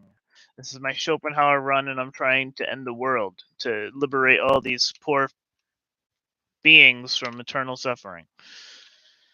And I'm having a conversation with Mr. Adam Gamer, who's interested in scholastic Christian metaphysics. There are different levels of apotheosis, but every Christian should strive for it. That's very interesting. Yeah.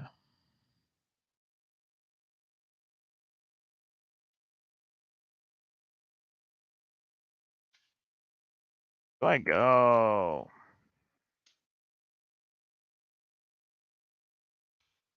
How are you, Joshua Wait, Joshua Sullivan, how are you?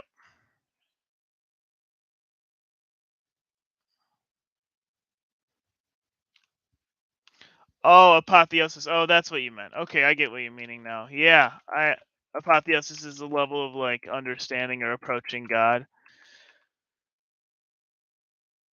I'm aware of Gnostic Christianity, which advocates for direct knowledge of God as the best way to be religious.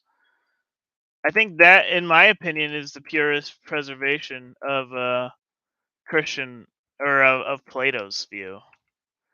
For Plato, the divine was knowable, or at least possibly knowable. It was the pursuit of reason that was closest to the divine. Things like faith and belief weren't really a matter of fact with Plato. They weren't really an issue. It was about knowledge and insight.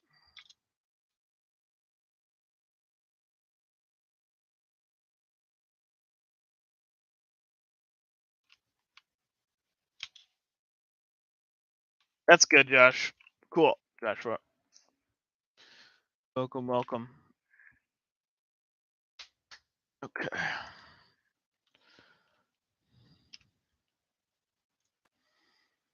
Hmm.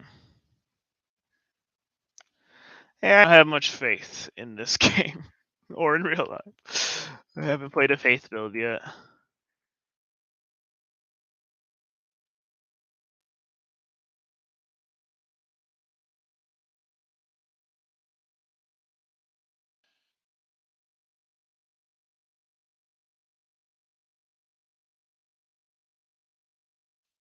Where is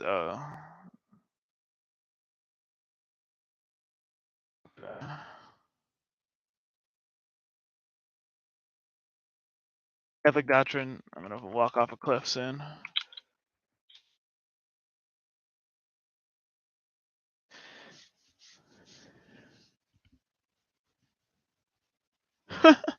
It is Catholic doctrine that all the Church's teachings and the facts of the faith are necessarily compatible with reason, and anyone who says otherwise is not Catholic. Who boy! I think you just, as Nietzsche said, the last true Catholic or the last true Christian died on the cross. But I think that's, man. I wish Christians were like that, and they approach the philosophy from a perspective of reason. I have to get hung up on semantics when it comes to philosophy. Yeah, it's tough not to though. Right? So much of philosophy is semantics as well. Yeah, like how do you define terms, like especially God, like what is God, how you define it is going to change your view on whether the being exists or not and in what form or whatever.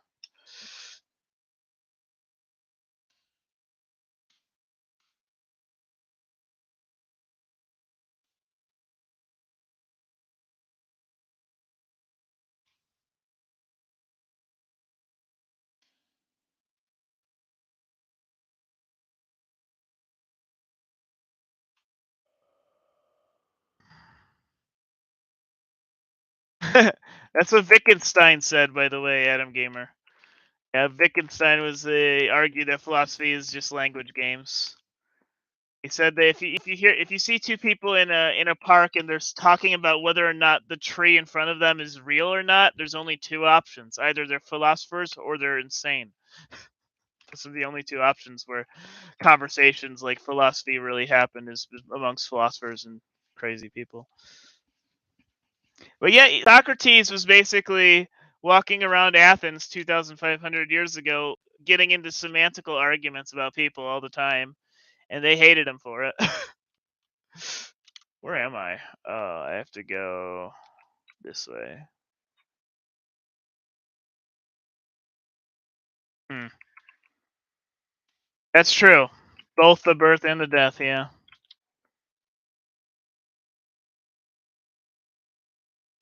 Someone like Hegel and Aristotle, though, would say that like reasoning in circles is the truth of well, maybe not Aristotle, but Hegel would say reasoning endlessly is the true nature of philosophy. The endless movement of reason,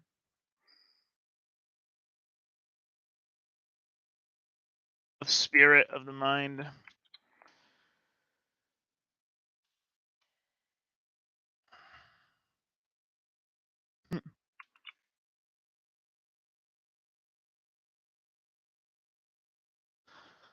Yeah, most philosophers nowadays don't really do conversations or anything. They just write books and submit journal articles and whatnot to various journals, trying to make a name for themselves. Or they start YouTube videos like ContraPoints.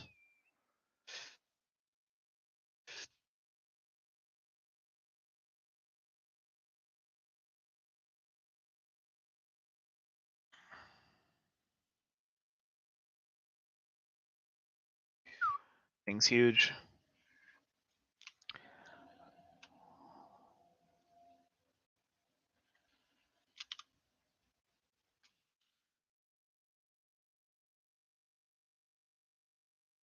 Yeah.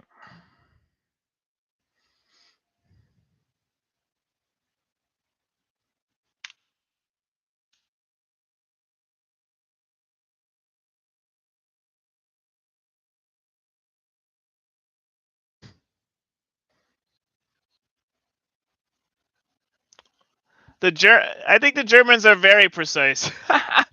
Their language is insanely precise.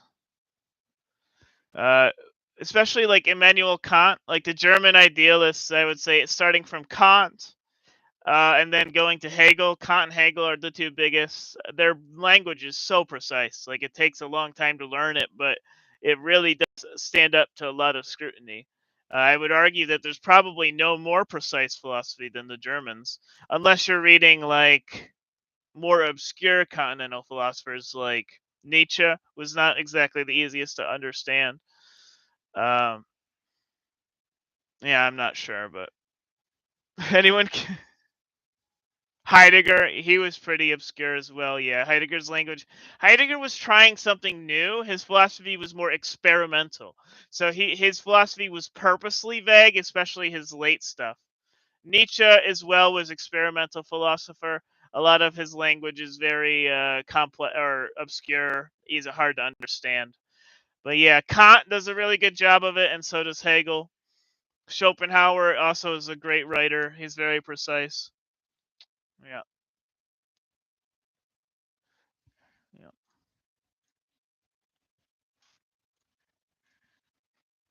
Yeah, you don't want to just say things to sound intelligent.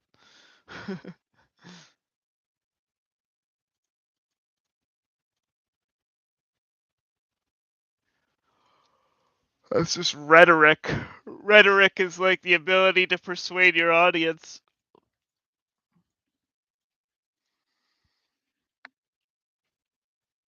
I don't like this.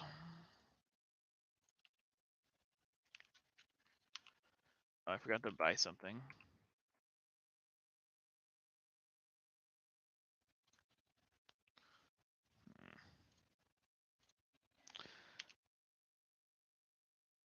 Have a safe journey. Yeah.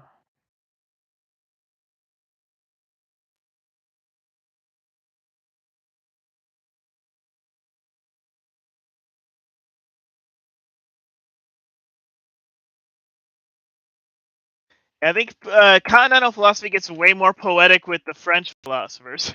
Once you get like Deleuze and Derrida, although I wouldn't put Deleuze in there. Deleuze probably the best one, but like Derrida's really hard to read, really strange and obscure. Uh, a lot of like the postmodernists get really tough to read. Like, who is it? Blanchot. I had to look at my bookshelf real quick. But yeah, the French philosophers kind of take Nietzsche and go wild with them, and they embrace this whole postmodernism, like everything is up to reinterpretation and reevaluation, and starting from scratch. Just this mentality of coming up with new things, innovative things. Wait, how strong is this guy? Okay.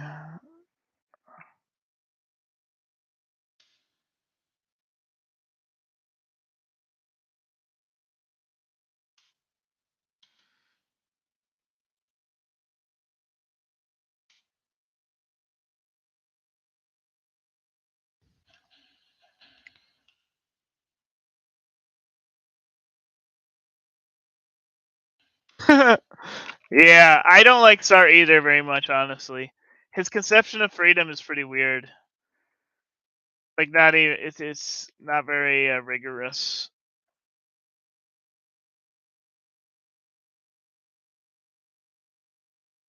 Oh yeah.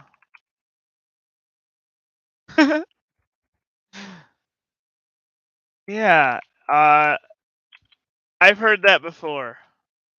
Nothing, nothings. Forrest Gump. Oh, I saw it. Joshua. Forrest Gump is your favorite philosopher. That's an interesting view. Uh, is that because of the life is like a box of chocolates quote? You never know what you're gonna get, or just in general a life philosophy of the Gump.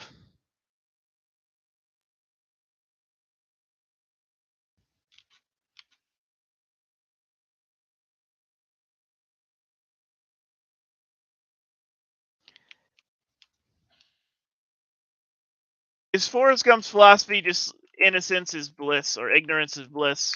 Because he's kind of disabled. Not to make fun of. Oh crap! Oh, I just got teleported somewhere. Like ignorance is bliss. He just sort of wanders through his life. He's never really comprehends the weight or gravity of the situations around him. Beating the president, going to war, all that. Don't really like the movie. Yeah, the movie's really depressing.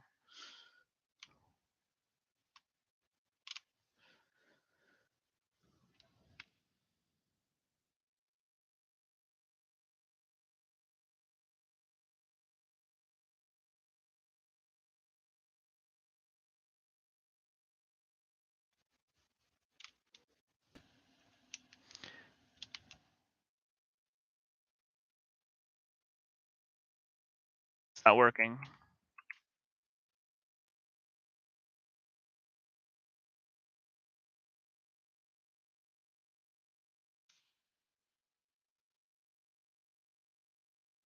Yeah, so the nothings, das nix nichtet. Uh, like it's a phenomenology, right? So Heidegger's a phenomenologist. Like the word nothing has some being because it's at least a word or a concept. We can even trace the idea of nothing back to its roots. Like, where do we first think of the idea of nothingness? Well, there's some creation, some event that brings the idea to mind, some learning event. So the idea has an influence on the mind, and so do whatever brings it forth, like staring into the abyss of the night sky or thinking about death. For Heidegger, death is the ultimate manifestation of the nothing. The idea that ow, that you can die is a fundamental aspect of our being. So he would say something like, because we know or are aware of the fact that we will die someday, we are a particular type of being, and that knowledge weighs on us, the nothingness that is inevitable. Um, so it's a description of the way in which something that supposedly has no existence can become a force. God can also have this effect as well. The idea of God uh, takes on a force of its own.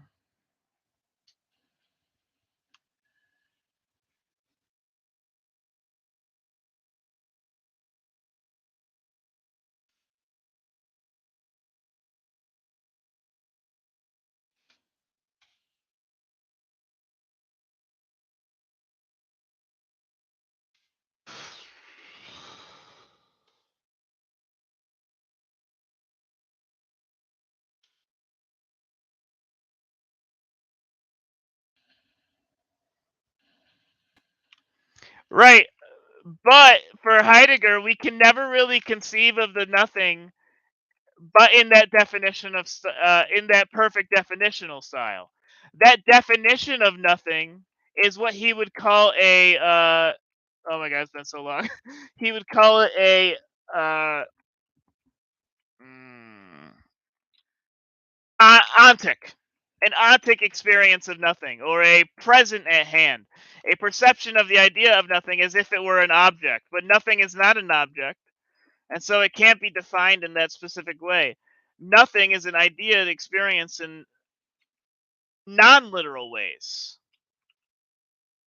through indirect means, like a corpse. The nothingness of death is experienced in looking at a corpse. I'm gonna die soon. Speaking of corpses, yeah, okay.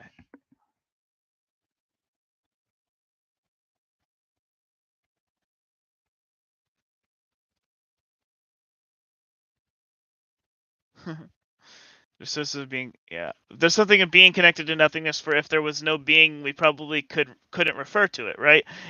Yeah, and also Hegel talks about this as well. How the idea of nothingness doesn't make any sense because we've created a concept, and the concept partakes of existence.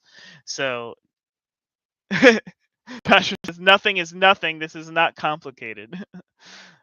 Right. Uh, but it's nothing manifests in different ways. Like your bank account can go empty, and that's a type of nothing. Or you can lose a loved one. That's a nothing. You can stare into the night sky and see nothing, but it's not ever like completely nothing. It's always a contrast.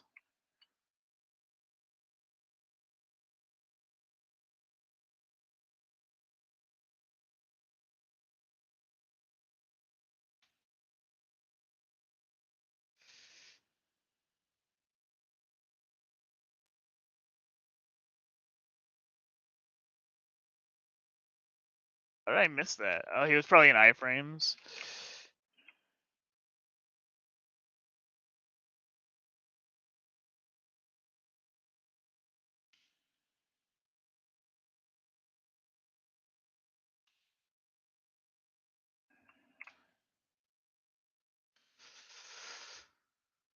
This guy's tough.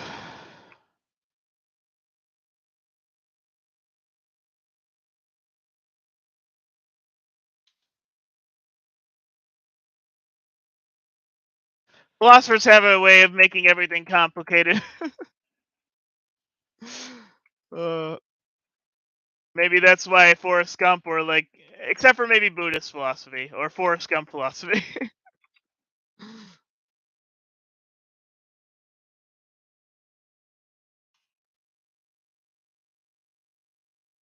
Oh, don't burn me. Don't do it.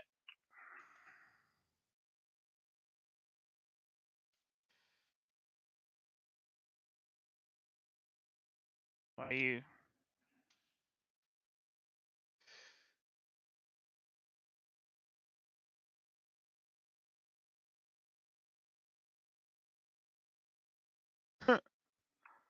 Like a condiment for life.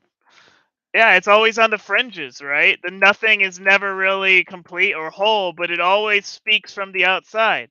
It always makes us worry or anxious. Heidegger describes that as a fundamental attunement against the nothing is anxiety. When we meditate, we experience some level of anxiety. Sometimes, in contrast, goes out, and then he comes back. Okay. Nothing is everywhere and is everything by vacuity, like a vacuum. But sure, that's the way. Thinking about set theory, for every set A is a subset of A, right? For there's no X, and that's not an A, right? Yeah. hmm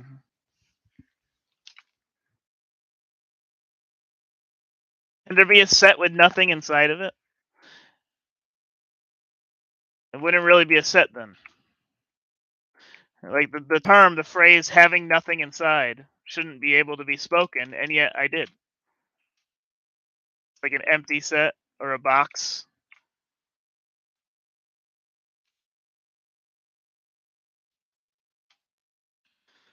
I should just level up before I try to beat this guy, but it's kind of fun. Oh shit, I'm on the wrong side of his body. Oh well, I'll just level up. So that's a set with nothing inside. Yeah. So the it's yeah defined by the parameters then, not by its contents.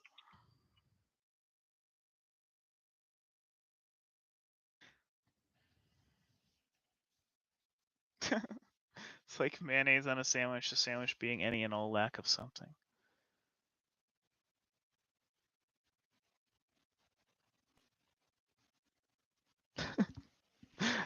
It's hard to put something on nothing. I don't know. I don't think I have any ruins to save, so.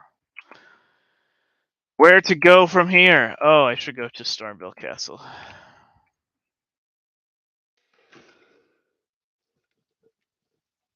Right.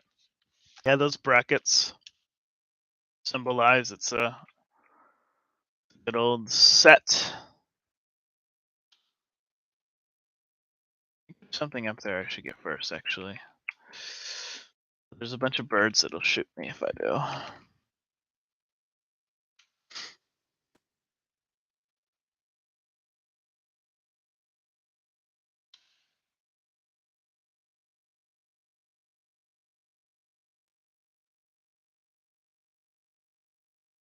Yeah, I agree. Math philosophy is really cool.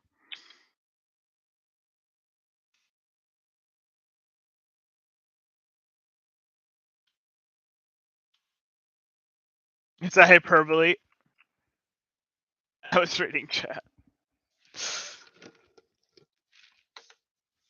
Yeah.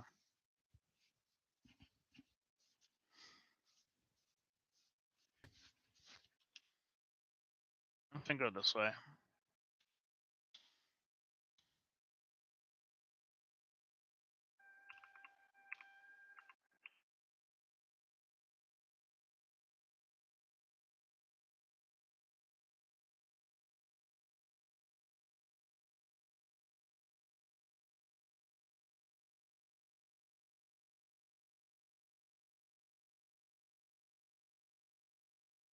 Really?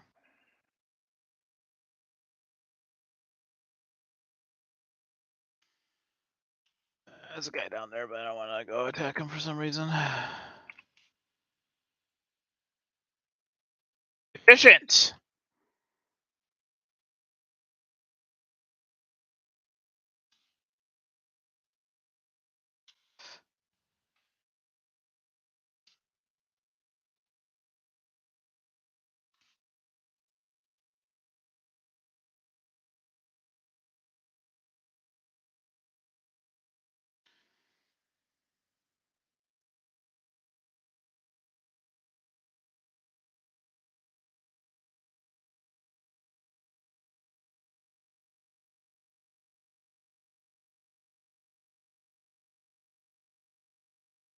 This guy is scary. I don't know why they have a cutscene for this room. It's so weird.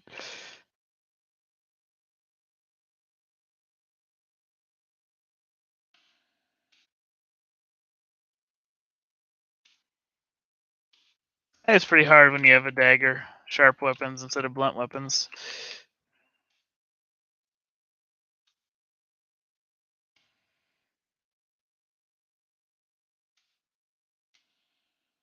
Interesting move.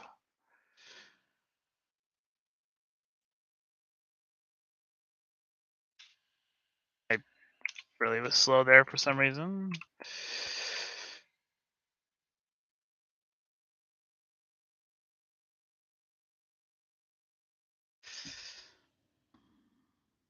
Who understands the contextual meaning and application of the term nothing? Dude, is that true? Does everyone really understand it?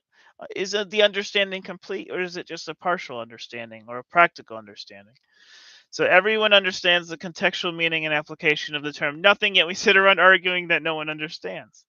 So this, yeah, something like Wittgenstein would say that the purpose of language is use, practical use. So as long as we can use the term, that's all we need it for. Philosophers will just pick it apart for no reason. Thank you. And then it wouldn't be true. There's like not necessarily a true definition of the term.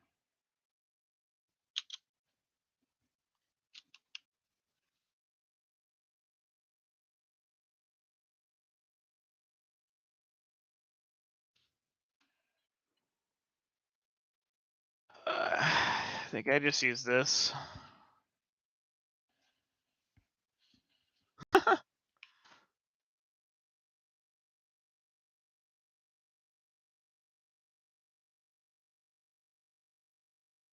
That would be a long live stream, yeah. That's funny though.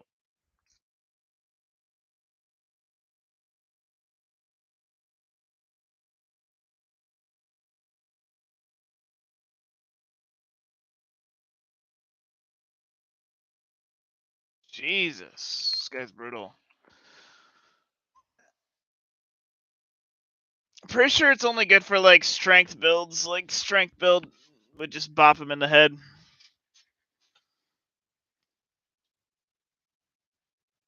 Oh well, let me try.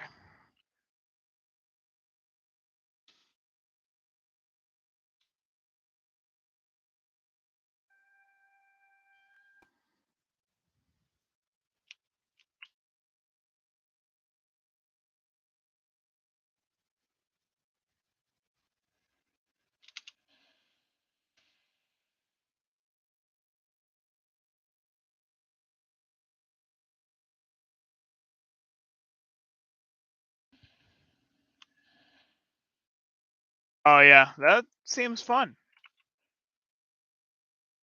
Kind of what I'm doing with the Beyond Good and Evil series on my channel, but I stopped that after a while.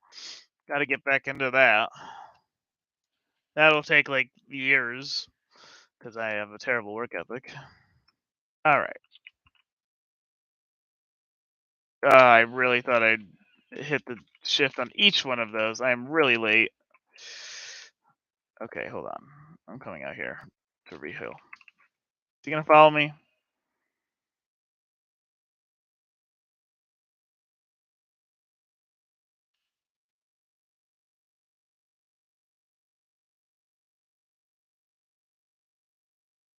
Didn't think he'd come out of there.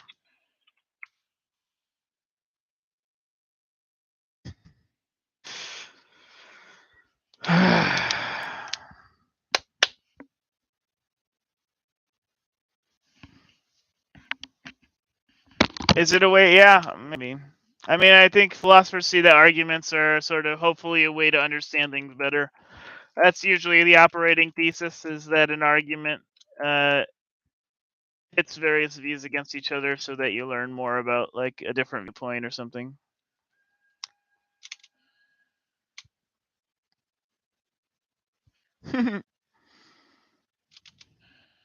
Yeah, people who have like a job, right? Philosophy's always been sort of a leisure activity. So if you don't have time for it, you don't have time for it. But it also could just be a hobby.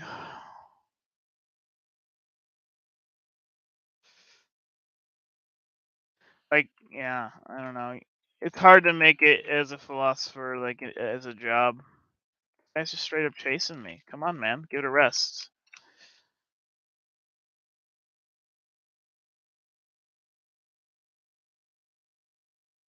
Okay, which weapon is better for the guy in here? Probably this one. I don't know. Actually, I didn't mean to do that, but I guess it's not the biggest deal in the world.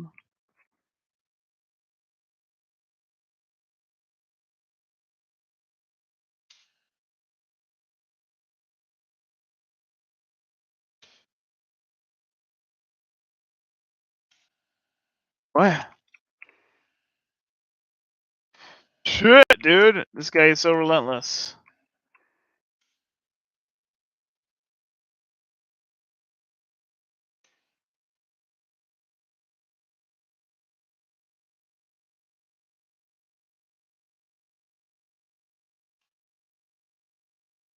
Hey.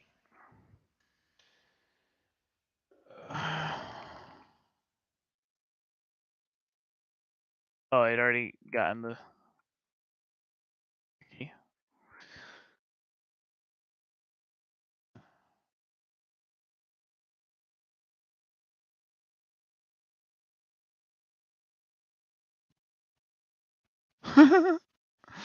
Yeah. A friend of mine said a lot of philosophers' jobs was to entertain people with interesting ideas.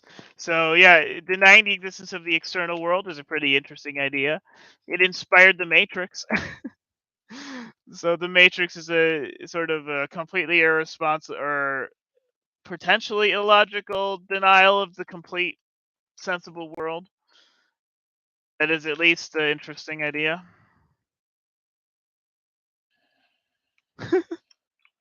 Contra. I don't know, man.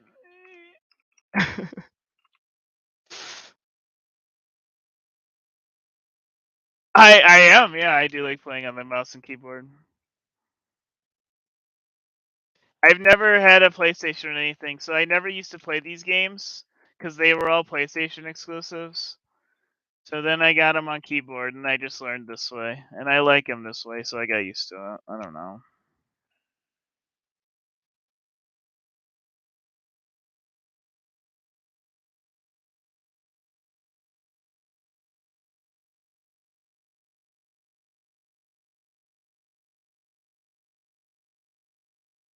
Mushroom.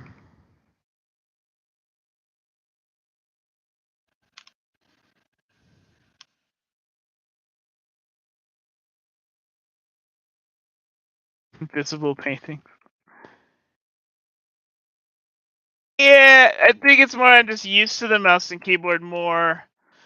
People say it's easier on the thing, but I don't know.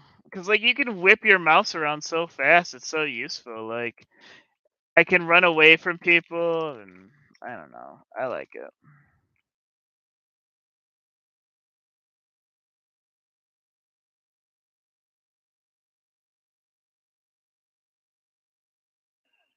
Are you serious? Okay, I was like, it's so close to death.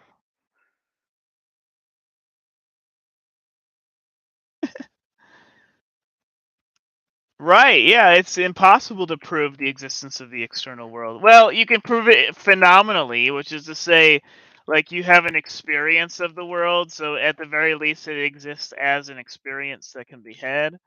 But yeah, it's I don't think you can prove its material composition.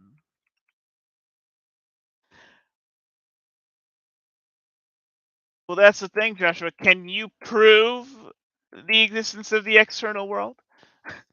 Can you prove this isn't all a dream or a simulation in some really complex alien computer?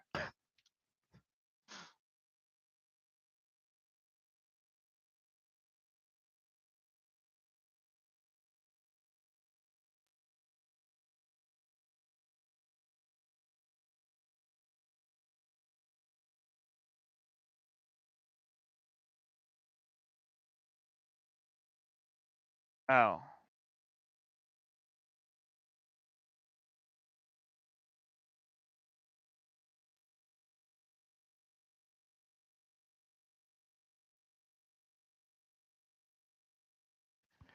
Oh. Yeah. He just said yes, you can prove it, but you didn't. Well, I can't prove it exists. I don't have a proof. It is just a pragmatical approach to accept it exists where it does not really exist. For if it doesn't really exist, then we almost lose knowledge, and if we lose almost all knowledge, and if we suppose it does, then we have everything back. Yeah, that's true.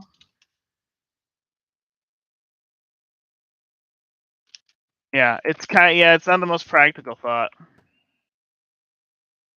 Uh, yeah.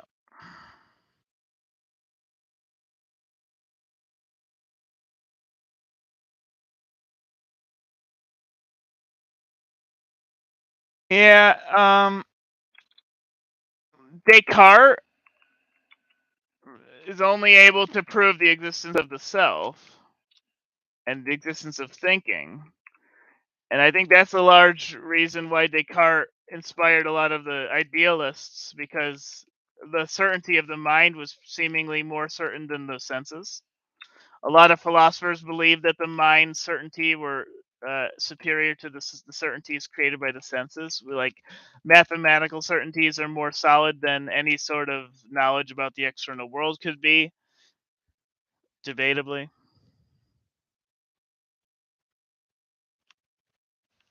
Yeah.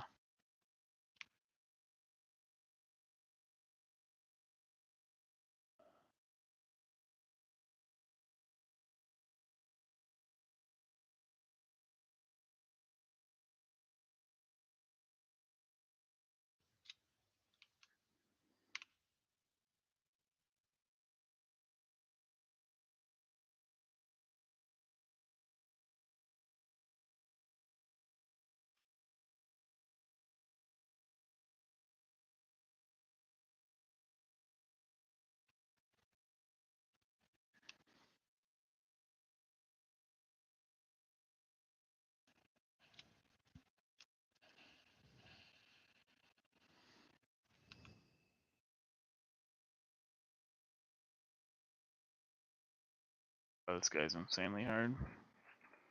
Kind of. I have no shield for the parries. Yeah, that hurt. Oh, they had the ground thing. The ground movement hit me. The earthquake. Okay, I think I'm gonna get off now. I've been on for 2.5 hours, but it was nice talking to you guys. Thanks for stopping by. Don't forget to hit a like and subscribe. All right. Uh, peace. I'll probably be on more often. Oh, hold on. If the real world does not exist, why bother? There's no real way to get to experience whatever generates the illusion of. Right. Yeah. So in the Matrix, they could escape the reality and experience the real world, and then switch between the real and the fake one. If this really is a computer simulation, then why would this simulation exist? For what purpose would beings with that level of power create a poof simulation? Maybe they ran a trillion life like experiments, like a trillion Earths, and this is just one of those trillion experiments to see all the different possibilities that Earth has. I don't know. All right, good night, guys. Yeah, have a good one. Thanks for talking.